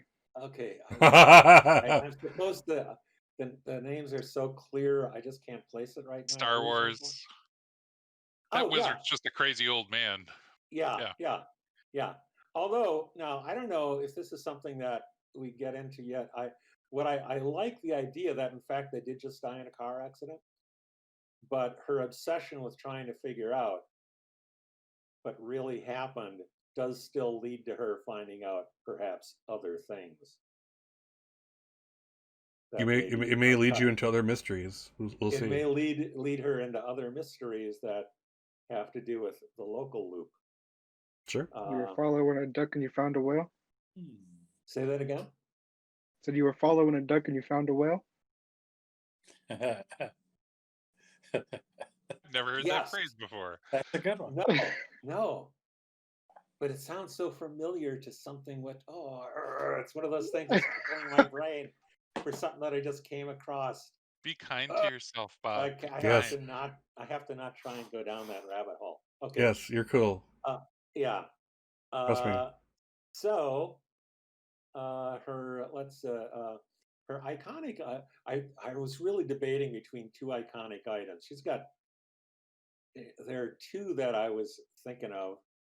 Okay. She very recently, she's a rocker, but she also very recently got her hands on the new Ace original paperback of the new novel that everybody's talking about, Neuromancer by William Gibson. And she carries it around in her back pocket, and she's obsessed with the character Molly from Neuromancer. She's obsessed to the point where she wants to, one of her big goals in life is to compose a Neuromancer rock opera, but it's going to be about Molly, not that asshole Chase guy. And because she's so obsessed with Molly, she has silvered shades, especially the kind that is going to, do you know who Molly is in Neuromancer? I She's remember got the razor blade fingertips. Yeah, we'll get to that. it. It's okay, Robert. We'll get Yes, there. and she Right. Put that. It's on the list Put that in now. your notes. She has silver lenses that are actually embedded into the what do you call it? The orbital bones of her eyes. But since Alice Wonder can't do that, she wears shades that kind of wrap around her head and kind of have that shape, and they're silvered. And she tries to wear them all the time, day or night, because she's trying to get into Molly's headspace. Cool. Now, just Uh, as a just before we continue, now an iconic item again has three things. So one, it's important to your character. Two, it is something portable. This yes. meets two of those, and it's also useful in terms of mechanical roles. So would this be something like she uses to like intimidate people? Like she puts them on or takes them off, and like, yeah, bastard, you better get out of my way. That type of Absolutely. thing. That's why yeah, because if initially I was thinking I couldn't do silvered shades, but that's when I realized that, yeah, actually, that's actually a whole part of either lying or intimidating people or, whatever, Or is also, wearing like, those shades because nobody can see your actual eyes. is lead also part of the rocker uh thing?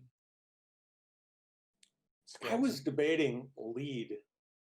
I don't think Uh, it's one of their catch skills or main No. skills or anything. no, it's not. It was what was it? It was charm, empathize, and Oh, move. charm. Yeah, Yeah, I could yeah, see it being a big part of charm because, like, yeah. you're super cool with the shades and looking Well, cool. and yeah, and part of charm is also, I think, lying also, which is Mm. means that there's some definite manipulation involved Also, You could also in just charm there you go. Good, Robert. so you could also just beat somebody over the head with them. with the shades. With the shades, yeah. That's stretching it, Robert. Don't be the Yeah. stretcher. Okay, great. Don't be a Okay. stretcher, Robert. Yeah. So Weirdo. the other thing is, and I put a 1 in Tinker because of this, because I also like the idea that she's not a great tinkerer, but she's taken an old uh, ladies' leather glove and some blades from this delicate old pocket knife that used to belong to her grandmother, which actually is something from my life. And she's taken the blades out and tried to, hook them into the index and middle finger of this glove so that she can flick her fingers and the little blades will fling out in imitation of Molly's embedded razors from Neuromancer. The thing is this doesn't always work, but Sure. she's trying. She's trying to make it work. Interesting. That's cool. Her point of pride is she don't take shit from no one. And And at she some says shit point, too.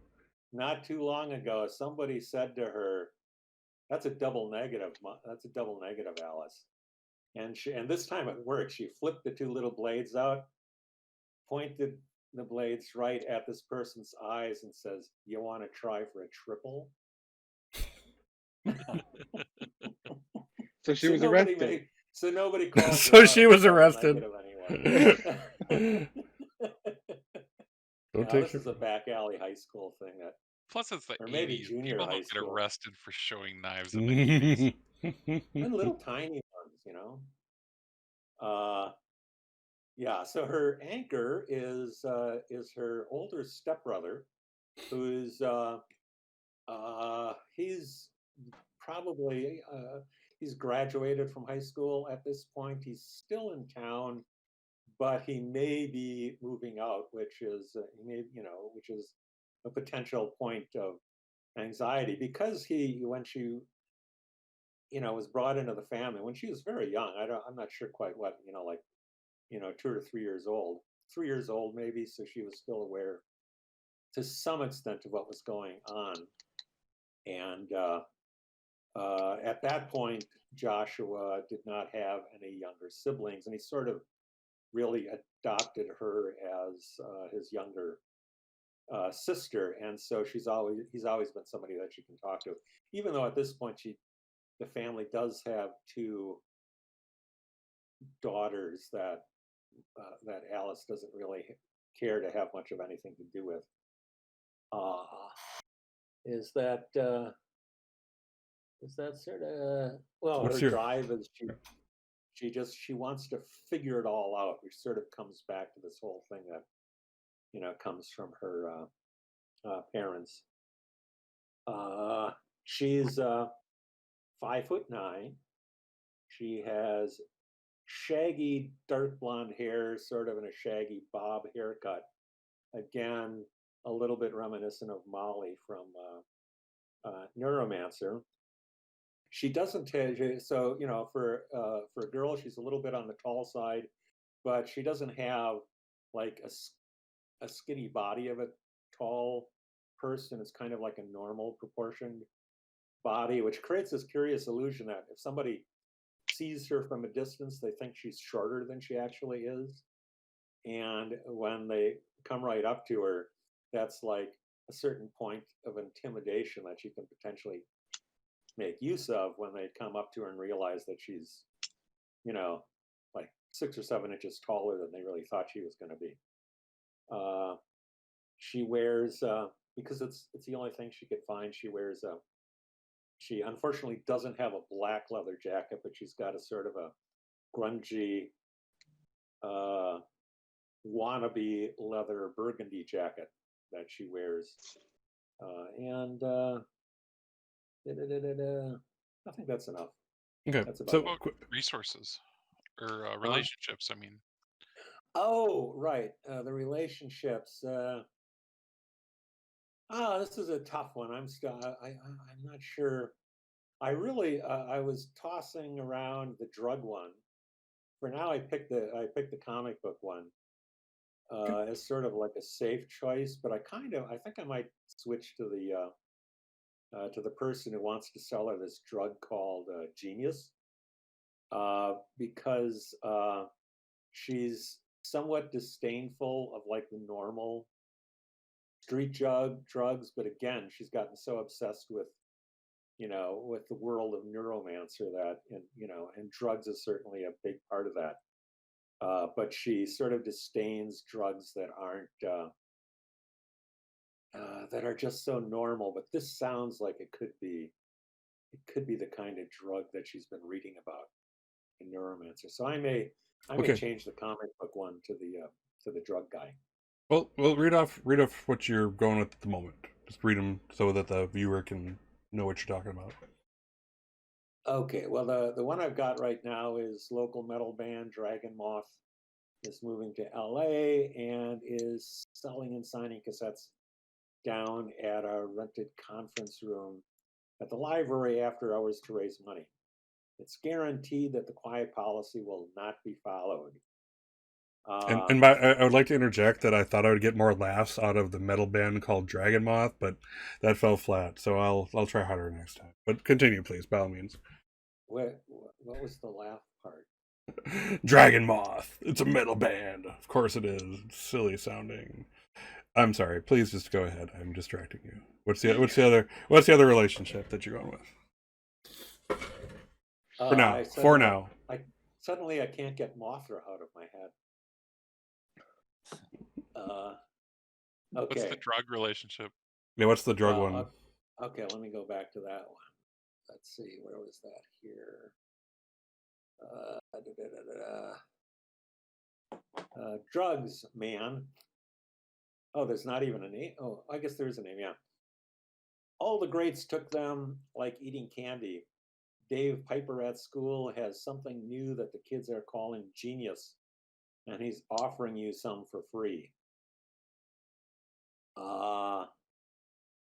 Yeah, I don't know. I can't decide.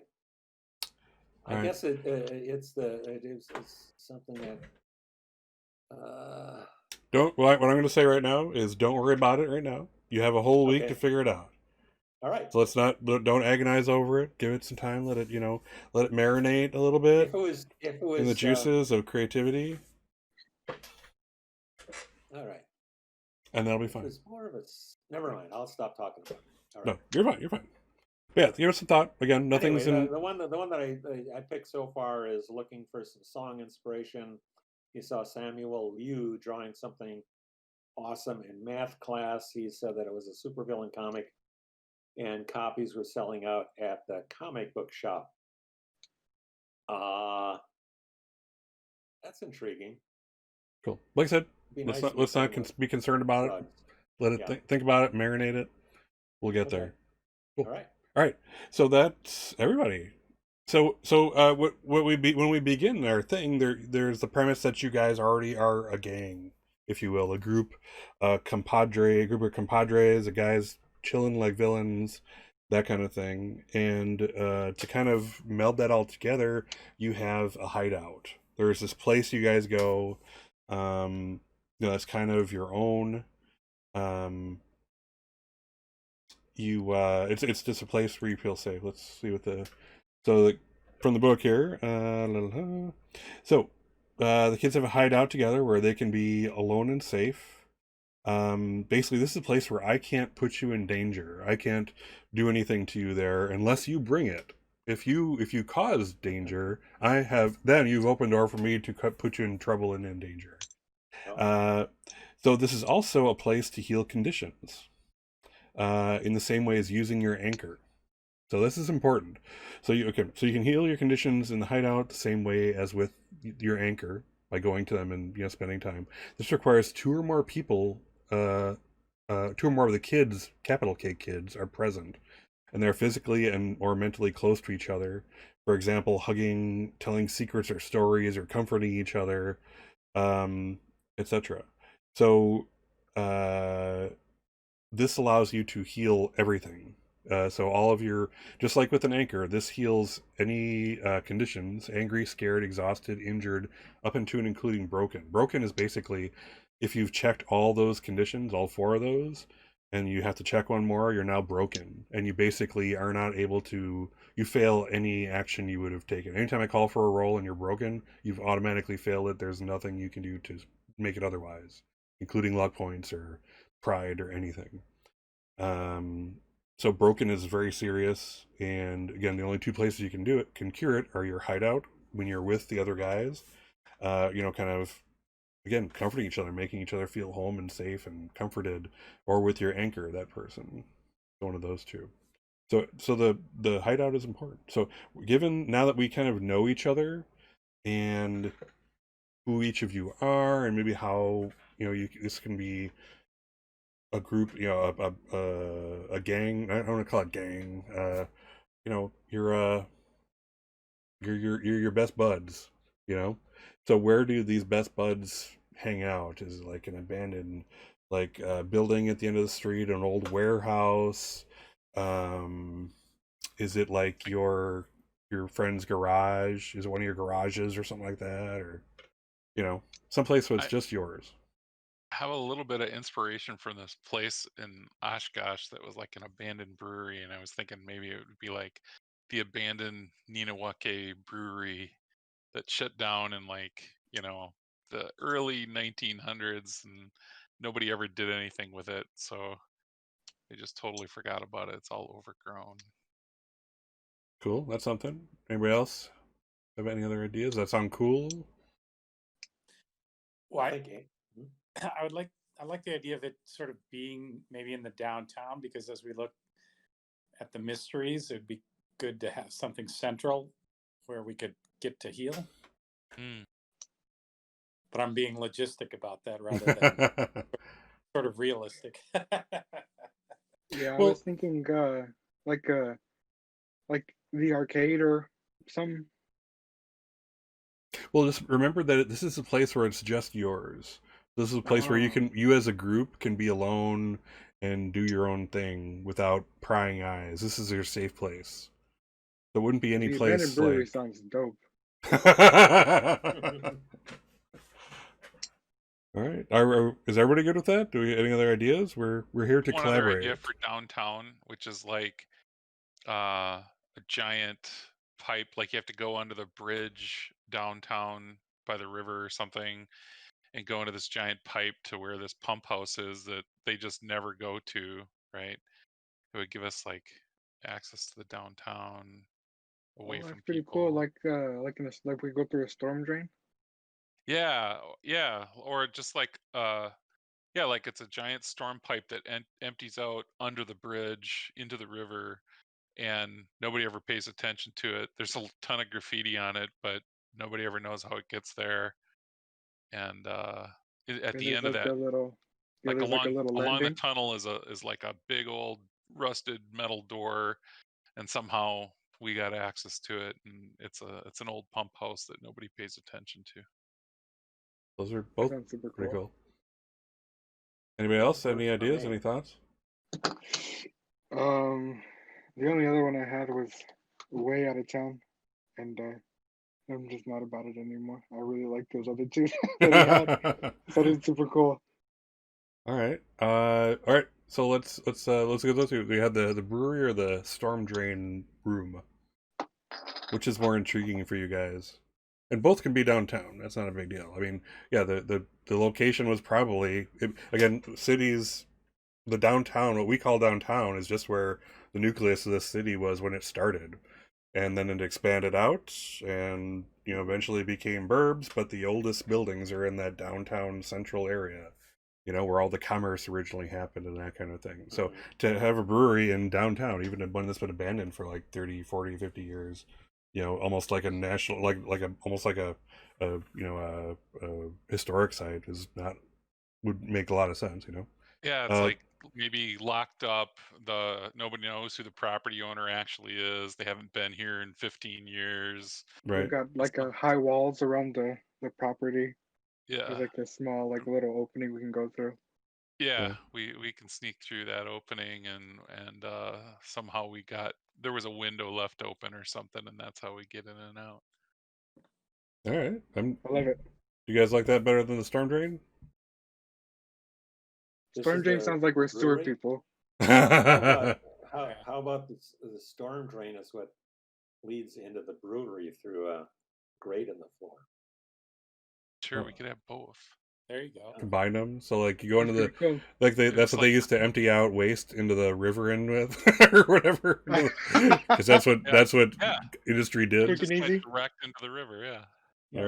All right, that's cool. Okay, so storm drain, go up through like an access door, and suddenly you're in the brewery, which is basically leftover shit and rotting stuff. But you also guys probably have your own place cleared out or swept a little bit. Posters on the Those wall. gigantic boilers that are probably starting to rust Rusted through. over. Yeah, and I'm gonna blow. If you've ever been in an old brewery, which I used to work in one, typically they would have catacombs down where they kept the barrels so that it would be cool. So we probably hang out down there in the catacomby kind of thing where they used to keep the beer. Neat. Yeah, the whole having the places you're like as your running, stomping ground type thing is pretty cool. So, yeah, that's cool. That's cool. Yeah. All right, we combine the two. We have a hideout. Your safe place. How Your is place it, to chill. Where does the light come from? Good question. Is there power down there, do you think? Still? I think we'd have to bring candles, Flashlights. Flashlights, candles. Nice. Coleman We got a lantern. Yeah. Coleman lanterns. Yeah. Yeah, you guys are talking about camping and stuff. There's no reason that a couple Yeah. Colemans can't be brought over. Those are pretty bright, man. I speak from experience. Small Cool. generator. Then you have to buy gas, and then it's like Yeah. it's all crazy shit at the point. Let's see here. So there are some questions. We're starting to run short. Let's do this. We have some time. I'm gonna. You know what? We haven't done the movie. I'm gonna do the movie real quick. Just say we did it this episode, and then let's talk. Let's do questions. This is basically questions I ask each of you. That kind of gets you more in touch with like your character and your relationships, that kind of thing, how you know each other, that kind of good stuff. So hang in there. I'm gonna do the video, and again, you guys won't be able to hear it just the way this works, my Streamlabs, but everyone else will. So hold tight.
Right.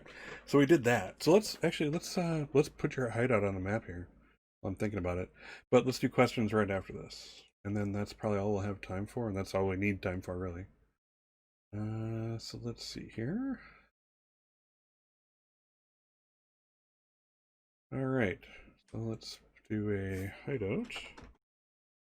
And let's actually go here. All right. So where is the hideout?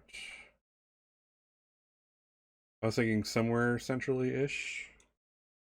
Somewhere around there, maybe? Anywhere, we can really put it anywhere you want, though. Sure. That works.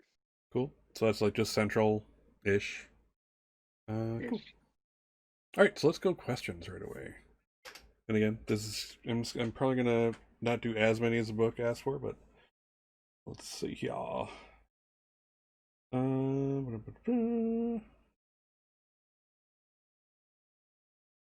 right, so I'm gonna do. Let's see. I'm gonna do 2 questions to each of you, and then so a couple more as a group, like as a group you'll answer it. Let's see here.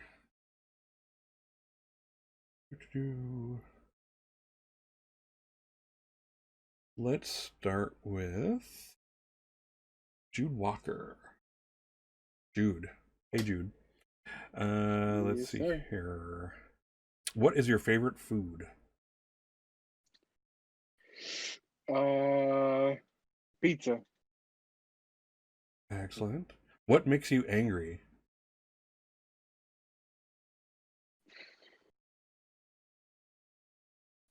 That was a good one. I hadn't thought about that. Thinking about the character. Watching others get bullied. Nice. Cool. All right. What do you think about sports? I mean, you can do all the running, moving, and driving all you want. I prefer to keep my body in a very mellow state. Nice. Cool. All right, let's move to Andy Martin. Same question. What do you think about sports? Oh, I mean, sports. I mean, like especially baseball and football. I just love playing them, and there's nothing like winning. Winning. I mean, it's winning isn't everything. It's the only thing. If you're No. not first, you're last.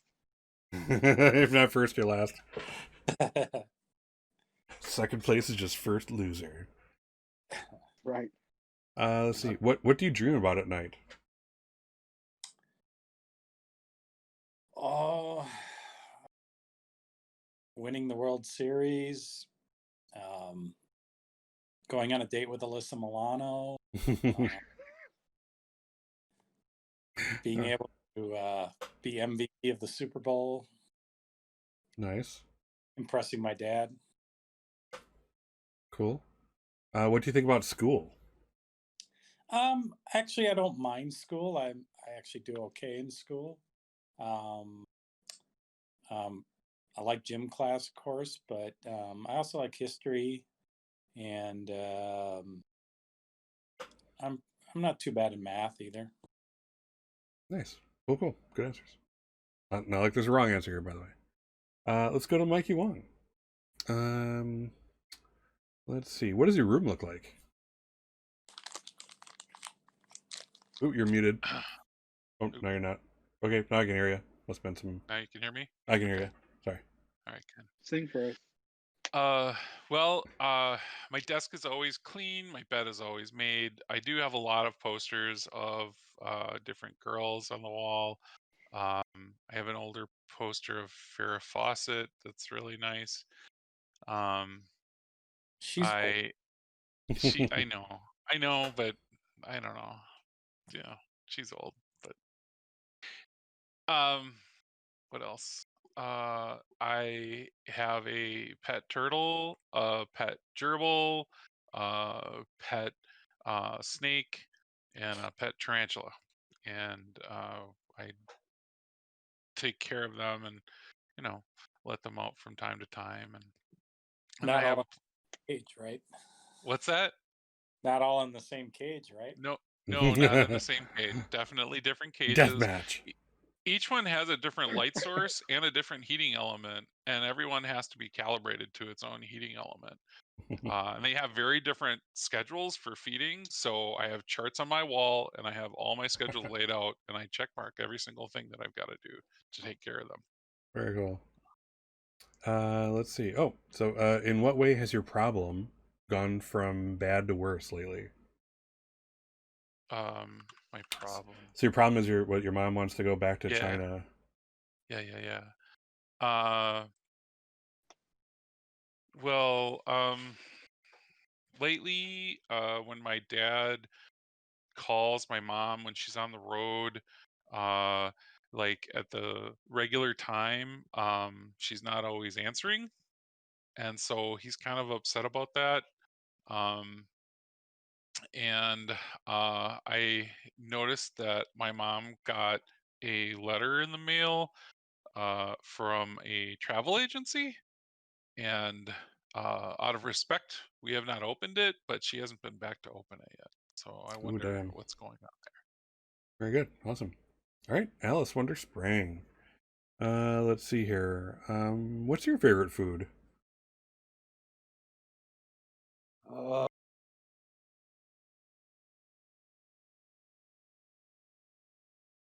I'm not catching audio. Scrambled eggs. Scrambled eggs. Excellent. Excellent. Let's see. What is the furthest you've traveled from your hometown?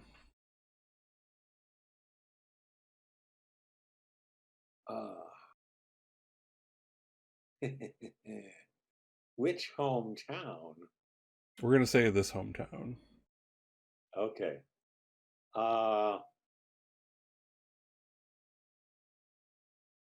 Chicago. Nice. Cool. Let's see here. That's an interesting one. What's your experience with robots?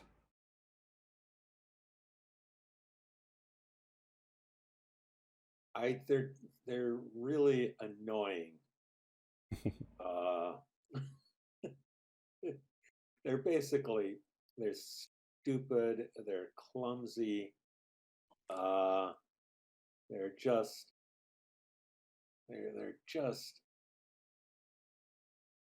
not useful for anything except useful things. Cool. I think your audio is starting to whack out. Who's Your Dr. Akulari is. really? Can you hear me? Yeah, I can. You Walla, were walla, walla? kind of cutting out, and you're getting a little unsynced, but you're good. This will do. Okay. You're just badly synced at the moment, so not a big deal. All right. So those are the individual questions. Now I have a couple group questions, and just talk it out amongst yourselves. So this is I think this is like the most interesting one. Who in the group has the most to say? Who is that?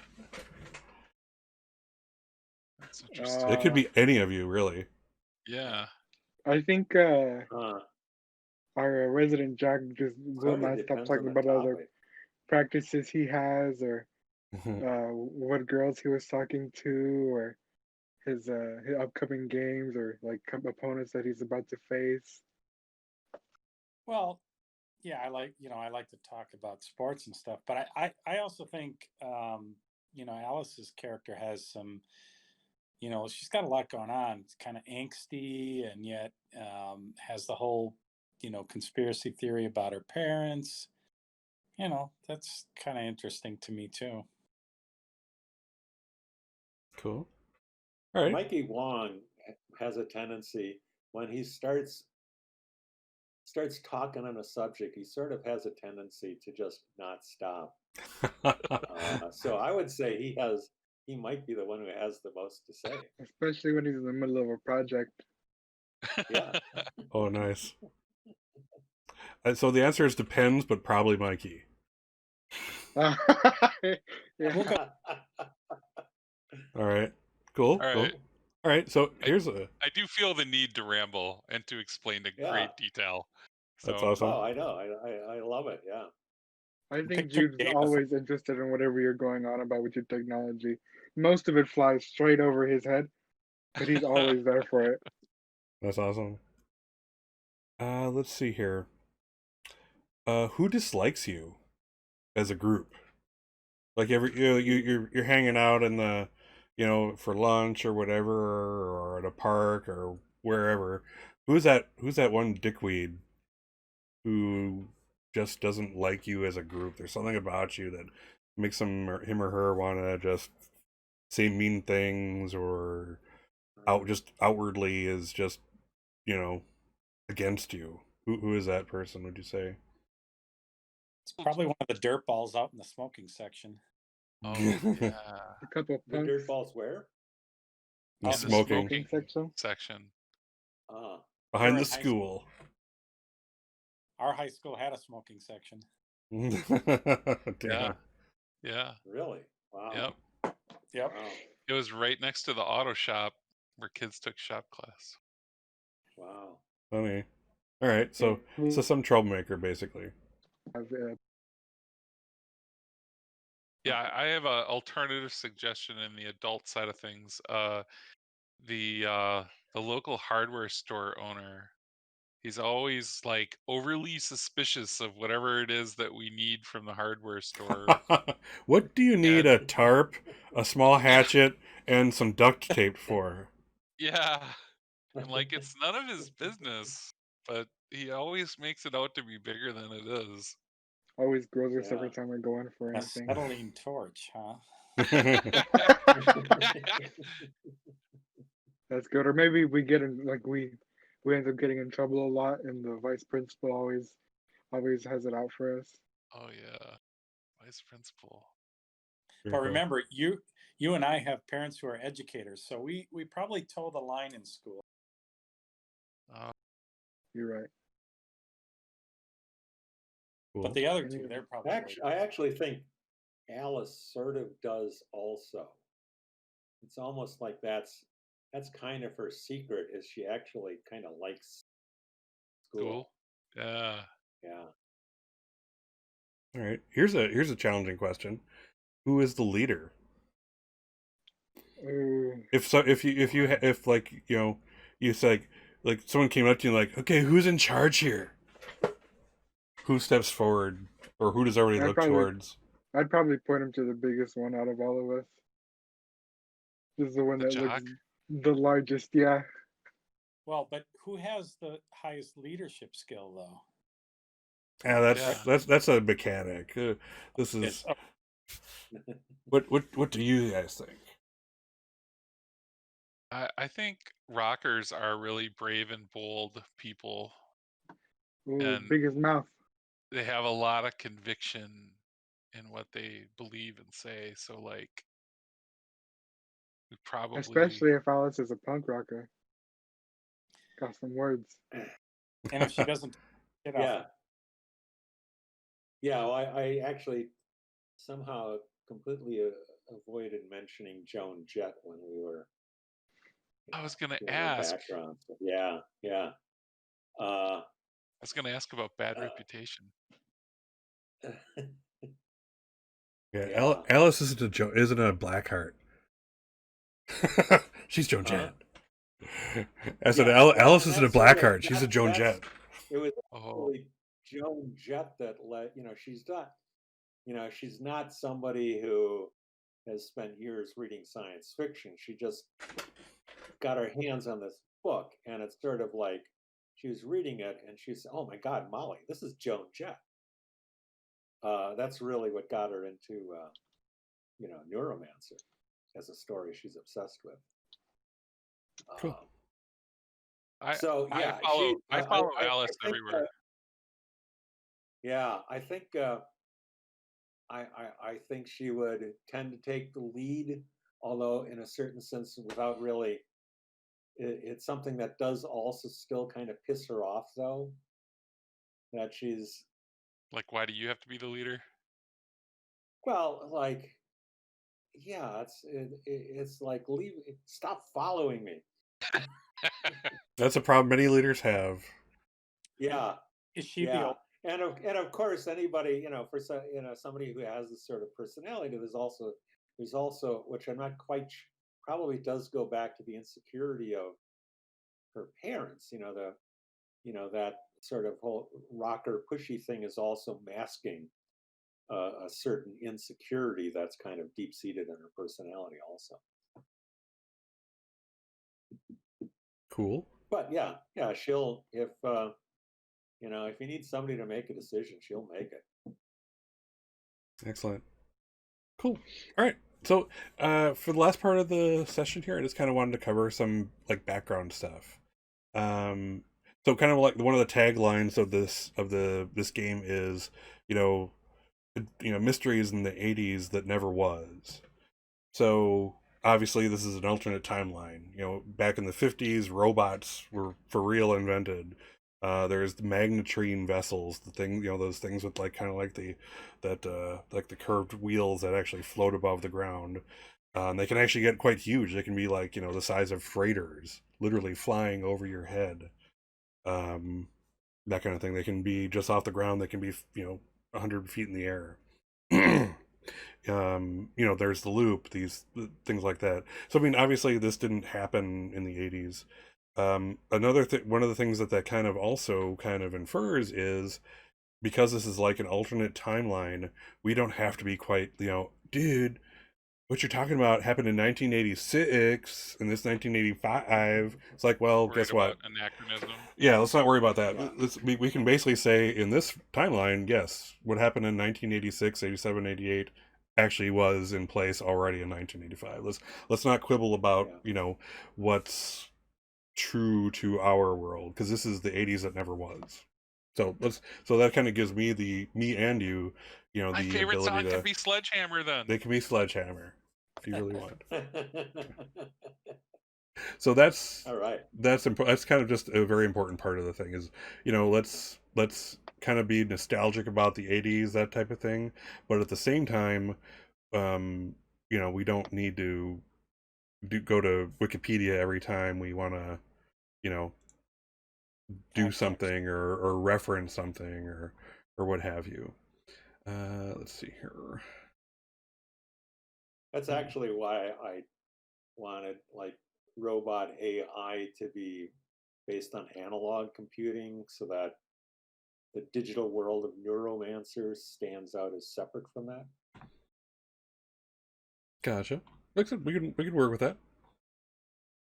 So let's see here. So I also wanted to go over the principles of loop. So these are kind of the when in doubt, these are the principles we fall back on when we're playing the game.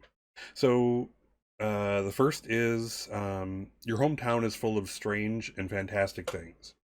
So beyond just again, you have robots, you have magnetrine vessels, you have this is a place where there's the loop. There are cyborgs, there are robots, there are science things going on. There's sciencing going on. It's some really strange and crazy stuff, and it's in your hometown. And Barrel that mover shit killed my parents.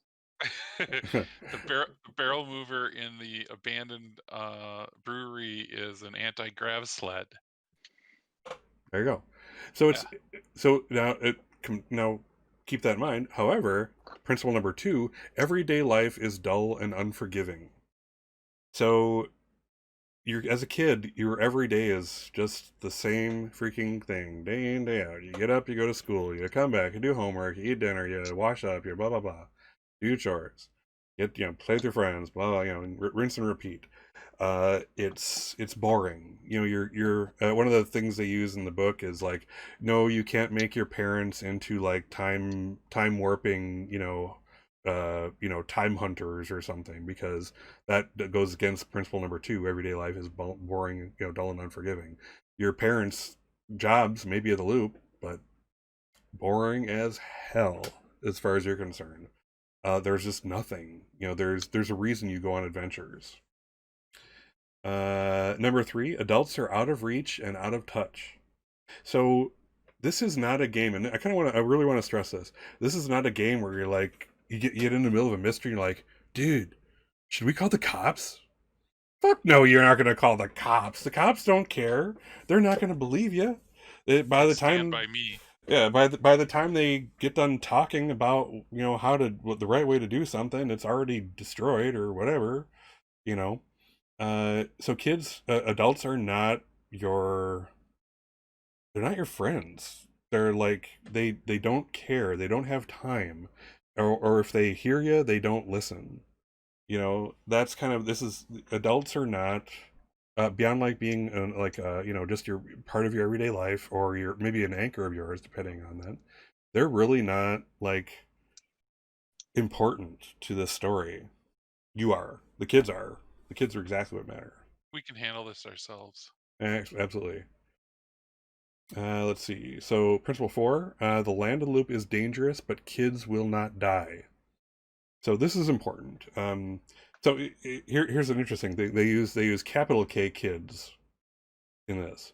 So the kids can be hurt, locked up, mocked, displaced, robbed, or brokenhearted, but they cannot die in this game. So your characters will not die in this game. There is no death for you guys. Interestingly, in the book, in the mysteries and the mystery landscape that they have, kids die kind of regularly. But in my game, kids lower or uppercase do not die. That's just not going to happen. Kids are as far as this game is concerned, they're immortal. So I'm just kind of putting that out there. So that's I'm so gonna jump off every building I see. yeah. Don't do that. Don't do that. Troublemaker. You can Yeah, end, let's- you can end let's up in a test wheelchair. that, All right. Number 5, the game is played scene by scene. So basically, there's gonna be group scenes and solo scenes. Kind of at the beginning of each episode or each session, I'm gonna kind of each get a personal. Hey, what happened when you woke up this morning? Or so let's take a look into your mundane everyday life, because kind of juxtaposing that with these mysteries and adventures is really important to appreciating the game. So we got to do those everyday scenes. So every now and then you guys are going to have a scene by yourself, or you're even going to request one. Hey Scott, I was having this problem. I want to talk to this one teacher. It's really important, and this isn't anything like trivial. Like I just want to talk to him about life and stuff. It's like I don't want to. We don't want to get off on the tangent of ungame related type stuff. There are games where kind of examining every little aspect of your life is important. This is not that game.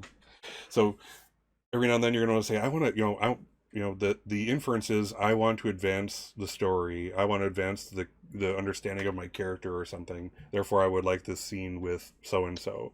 I'll say, sure, probably. There is also going to be group scenes where it's all of you guys. And kind of one of the things I will ask as a game master to you is, let's try to keep the gang together as much as possible. This is very much a game of enjoying each other's company and kind of being there for each other all the time. So like, okay, you two go that way and we'll go this way. And you research that and I'll research here and talk to the girl. Generally speaking, that can be done, but let's try to keep it together because you're all a team here. You're all the group. It's not so much doing the mystery, it's doing it together. That's the cool part for these kids.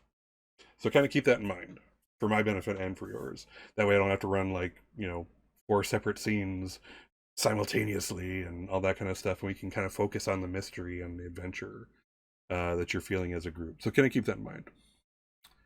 Are there any more principles? Yes. The world is described collaboratively.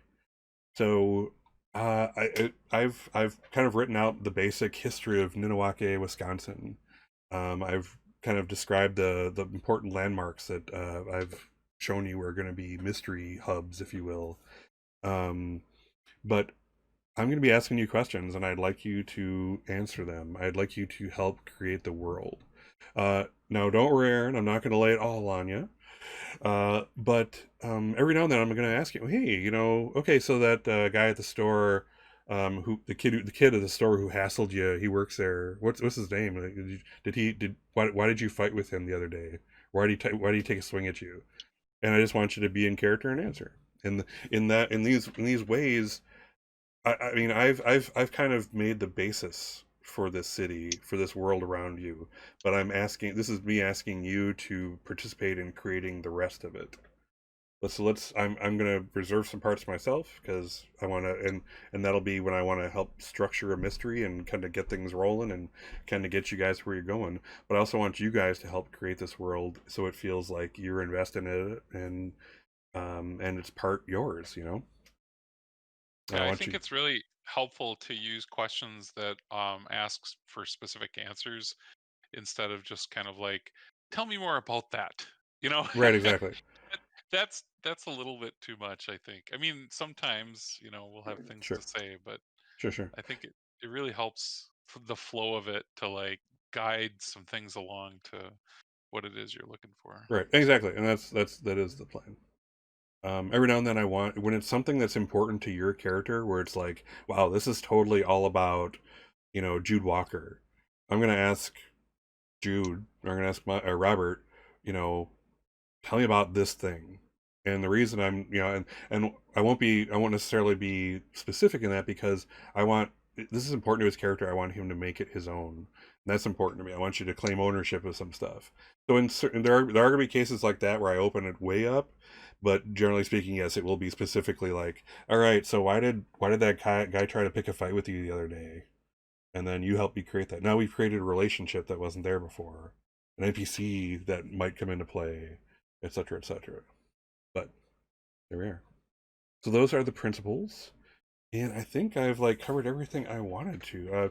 We're going to get more into mechanics for session one, obviously. My plan is to kind of go training wheels. We're going to basically do, basic stuff. I'm going to lead you along. When there is an option to do something a little more advanced, I'll kind of explain it to you.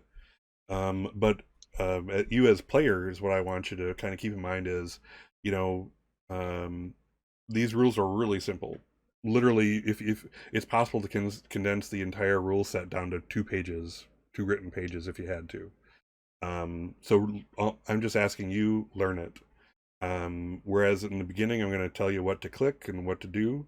By the time we hit episode or session 4, you guys should be doing it all on your own. So kind of keep that in mind. Again, these are really really simple mechanics. So kind of keep it in mind, and you guys learning the mechanics and doing them on your own as opposed to me hand holding you helps things to kind of move along. We can concentrate more on the adventure and on the mystery than kind of me explaining mechanics or telling you what to click or so kind of what section of the book is that? I'm serious. Like, I haven't gone back to read that book since I first rolled up my character. So That's fine. So there's the main section you're going to want to look at is chapter 5. And well, I have the full book, so I don't know what it is in that, but it's called Trouble, chapter 5, and that basically goes over all the various mechanics and stuff like that. And again, it's really simple. Let me explain the main mechanics. So I'm going to basically tell you what to roll. So let's say, for example, I want you to sneak somewhere. You're trying to be stealthy. I'm like, okay, make a sneak roll. So you're going to basically, on your character sheet does all the math for you. So you're going to open up your character sheet, and actually want to do that while I'm kind of explaining it, since we're doing that. There we go. I'm just going to open up Jude Walker's because I want to. So I threw one down over you. Oh, thank you. So let's say I'm going to ask you to roll a sneak roll. So that's what he just did. So basically, he clicked on sneak, and it rolls it for you. So basically what happened, the mechanics here are the skill, the number of dice in the skill. So in this case, 2, plus the linked attribute, which is body, so 3. So that's 5 total dice. And then if you have -1 dice for any condition you have. So if you're angry, scared, exhausted, injured, you remove a die for each of those. If it gets you down to 0, you automatically fail the roll, unless you like, trigger your pride or that kind of thing. Roll the dice. Sixes are successes. Generally, every roll in this game is just one success. If you get one success, you're doing great. If sometimes it's going to be more advanced, where like what you want to do is really like hard, so it could be 2 up to a maximum of 3 for a nearly impossible thing. But generally speaking, this game wants you need one success to succeed in a thing. Otherwise you fail, and things happen because of it. If you, let's say you fail a roll, you can check your pride and automatically get a success there. Or if you had 1 success, you can check your pride and get 2 successes automatically. And that refreshes every game. So you can check your pride once again. Otherwise, what you can do is voluntarily take a condition. And I have to look up the term here. Let's see here. I think that was pushing the roll. Yeah, pushing. Yeah, so you can push the roll by saying, okay, so I didn't succeed, but I really want to do this, so I'm going to push the roll, and I'm going to say, you have to take a condition, so you decide what that is. Let's say, I missed that throwing that strike. It's making me angry, the idea of missing this. So I'm going to check angry, and I'm going to re-roll all my dice that I didn't succeed on. And you can check a roll once. Otherwise, you can also use a luck point. A luck point allows you to basically do the same thing as a check, but without having to check a condition. You just spend a luck point and re-roll any dice that weren't 6s. And are the luck, is it every session, or is it just to every mystery? For us, it's going to be each session. So luck is powerful, but so is having the dice to roll in the first place. So again, this is kind of a math conundrum here. I'm sure there's a right answer to this, but yeah, but there is that. So yes, so luck points, luck point, pride, push a roll, and that's really it. The next advanced thing is if you get multiple successes. Let's say you're really good at whatever, or you roll really well, you get 2 successes. So the first success gives you a success at that action. And then the various skills, and I'm actually I've drawn some out already. I haven't done them all, but let's take you over to like body skills. You can see this. So let's go back to that sneak roll that Jude made. So Jude let's say he got 2 successes. So the 1 success means he succeeded. You're sneaking. You did it. So now you have for each extra die you can get a bonus effect. So let's say Mikey failed his stealth roll. You can say, "Oh, I got an extra success, so I'm going to give that success to Mikey." So now Mikey has succeeded. Or again, because sneak is hide, sneak, or steal, you could get more of what you wanted. Blah blah blah. So you can kind of see what I'm looking at here. And in game, will we like provide the flavor for that? Oh, I help them. Well, I'll do this. Yeah, absolutely. So like for example, as a game master, I would decide like what you got more of, what you expected, blah blah blah. But yeah, you as the kid who gave it, would give some flavor to that. Like, oh, I kind of showed him this, walk like this, that kind of thing. That's all you. So you can kind of get an idea of how those work. But that's pretty much the extent of the mechanics of the game. If you can get those basics things down. And again, what you'll learn by doing too. We're going to do these roles, and plus, again, the character sheet does all the work for you. What you might want to do for like, let's see, for Tim, like your baseball from Brewers game, just put baseball, just because you can see how it kind of overlaps everything on the auto roll. Okay. So just call it baseball, Aaron, call your pocket computer, pocket computer or whatever, that kind of thing. And that basically allows us to kind of see what the mechanics behind each of those roles. That'll help everyone also. Okay. And again, we already went over kind of you get, if you are using your special item, you get +2 dice to that roll. and I'll walk you through, rolling that when the time comes. There you go. Perfect. So now we can see, so Mikey Wong did, what did you do? Yeah, you did some, what kind of roll I did did you a do? body roll with that. Oh, So if I want to do like a program roll with it. mm-hmm. Yeah, so we can see, okay, so I got 2 dice for, oops, sorry. So yeah, I got 2 dice for the PC, 6 die between his attribute and skill, and he has no conditions, so that's 0 dice subtracted, and he rolled 1 6 out of 8 dice, basically. Damn.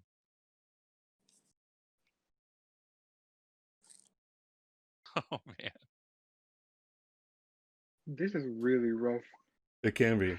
There's Oh a, my gosh. if you look in the book, there's like the percentage chances of various rolls, like, here you go. So like, chance to succeed, uh, so now with pushing, your odds go up tremendously.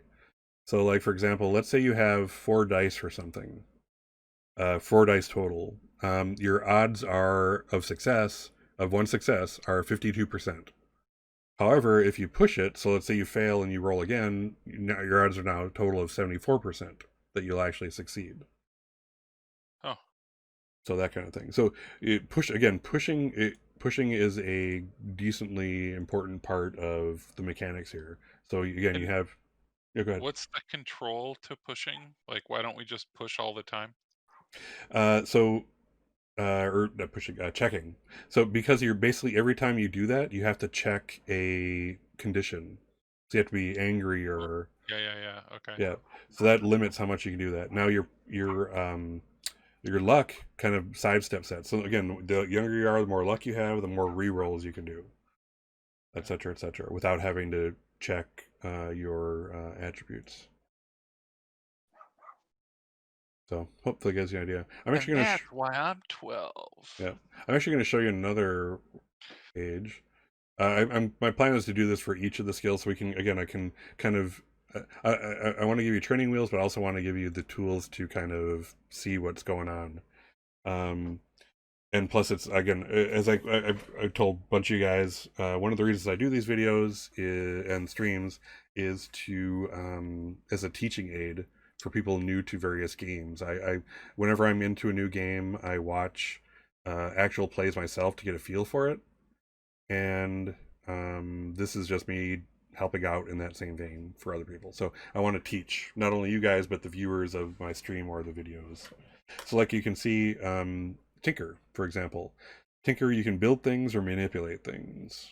Like I said, for build, let's say you're going to build a battle robot. Okay, so let's look at build. The game master will tell you what it takes to build something. Some examples you might need. You need a certain item. So I can take as many of these things off the list as I want and make those requirements for a build for whatever you want. Once you have all those items, or you do all these things, then you can go on to the actual build of the item and make your roll. And the same with manipulate. And there's a similar version of this for program. So, and basically it's the same exact concept here, but with electronics and computer programs instead of mechanical things. So yeah, so that just gives you an idea of what's going on there. But yeah, so the mechanics are pretty simple, and especially that you'll be using regularly are going to be all done for you by the character sheet. You'll click on one thing and boom, you're good to go. So yeah, this should be quite easy to learn, especially as we get through it for like 3 sessions. You'll be pros, guaranteed. All right, so we're almost at the end. Do you guys, any questions you guys have, anything like that? Cool. Nope. Should be fine. And our video is frozen. Oh no. Hold on. How will Oh, we're back now. Okay. So go ahead. how will then the next show start, or how will we start up next time we meet? So we'll start off with each of you is going to do your own everyday life scene. We're going to get a picture into each of your everyday lives. And then it's just a matter of you guys kind of meeting together, talk it out, and see where adventure takes you. You know, either from, look at your relationships and see what really intrigues you. It's like, oh man, this happened and I totally need to find this out. You guys want to come on? Let's figure this out together, et cetera, et cetera. So that's, again, this is sandbox in the sense that I'm not picking anything for you. I'm giving you hooks. I've given you the relationships you need to kind of hook yourselves into the various mysteries and adventures. I have hooks available to me to make other adventures intriguing to you and maybe pull you in various directions. But you guys as a group are the ones who are deciding where you're riding your bikes to, basically. Okay. So cool. So really awesome first session, guys. I'm really impressed with all your characters. You guys I like the combination of types, and all your playing styles are so. I just see that I'm looking at 4 different role playing styles here, and it's awesome. It's gonna be a real joy to see them kind of come together in one congealed mass of adventure and role play.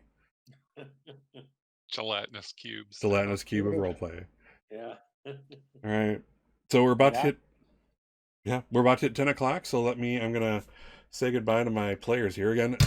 I'm the GM, but the stars of the show are above me. That's why I have them positioned as such. These are the stars, so please recognize that, any viewers. Let's start. We started over here before. Let's start with Dr. Arculari. Here. Cool, and I'm gonna hold on.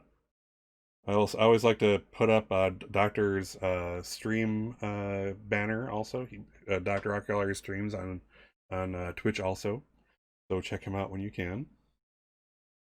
Also very cool banner. And next we have Aaron. Hi. Aaron does not have a stream, but we love him anyway. Yeah. He's on all my streams, but here we are. So that's cool. Yeah. So thank you, Aaron, for coming back. Aaron's played in both my let's see, it's not both, but he's played in my Urban Shadows campaign, which is on YouTube, etc. And that was just, I think to date, that's my favorite thing that I've done on stream. It was a fun campaign. I had the best time, I think. Pretty wild. Yeah. So you now should check it out. you viewer. should check it out, viewer. Look in the description. All right, so and then we have Tim. Tim doesn't stream or anything, but we love him also because he's awesome. I Is might, it- though. You never know. I hope so. Please let me know. I will Yeah, give put it a you. shot. I will put it up. And last but not least, we have Robert, our newest addition to the Scott's Case Files streaming family. And he's overjoyed to be here.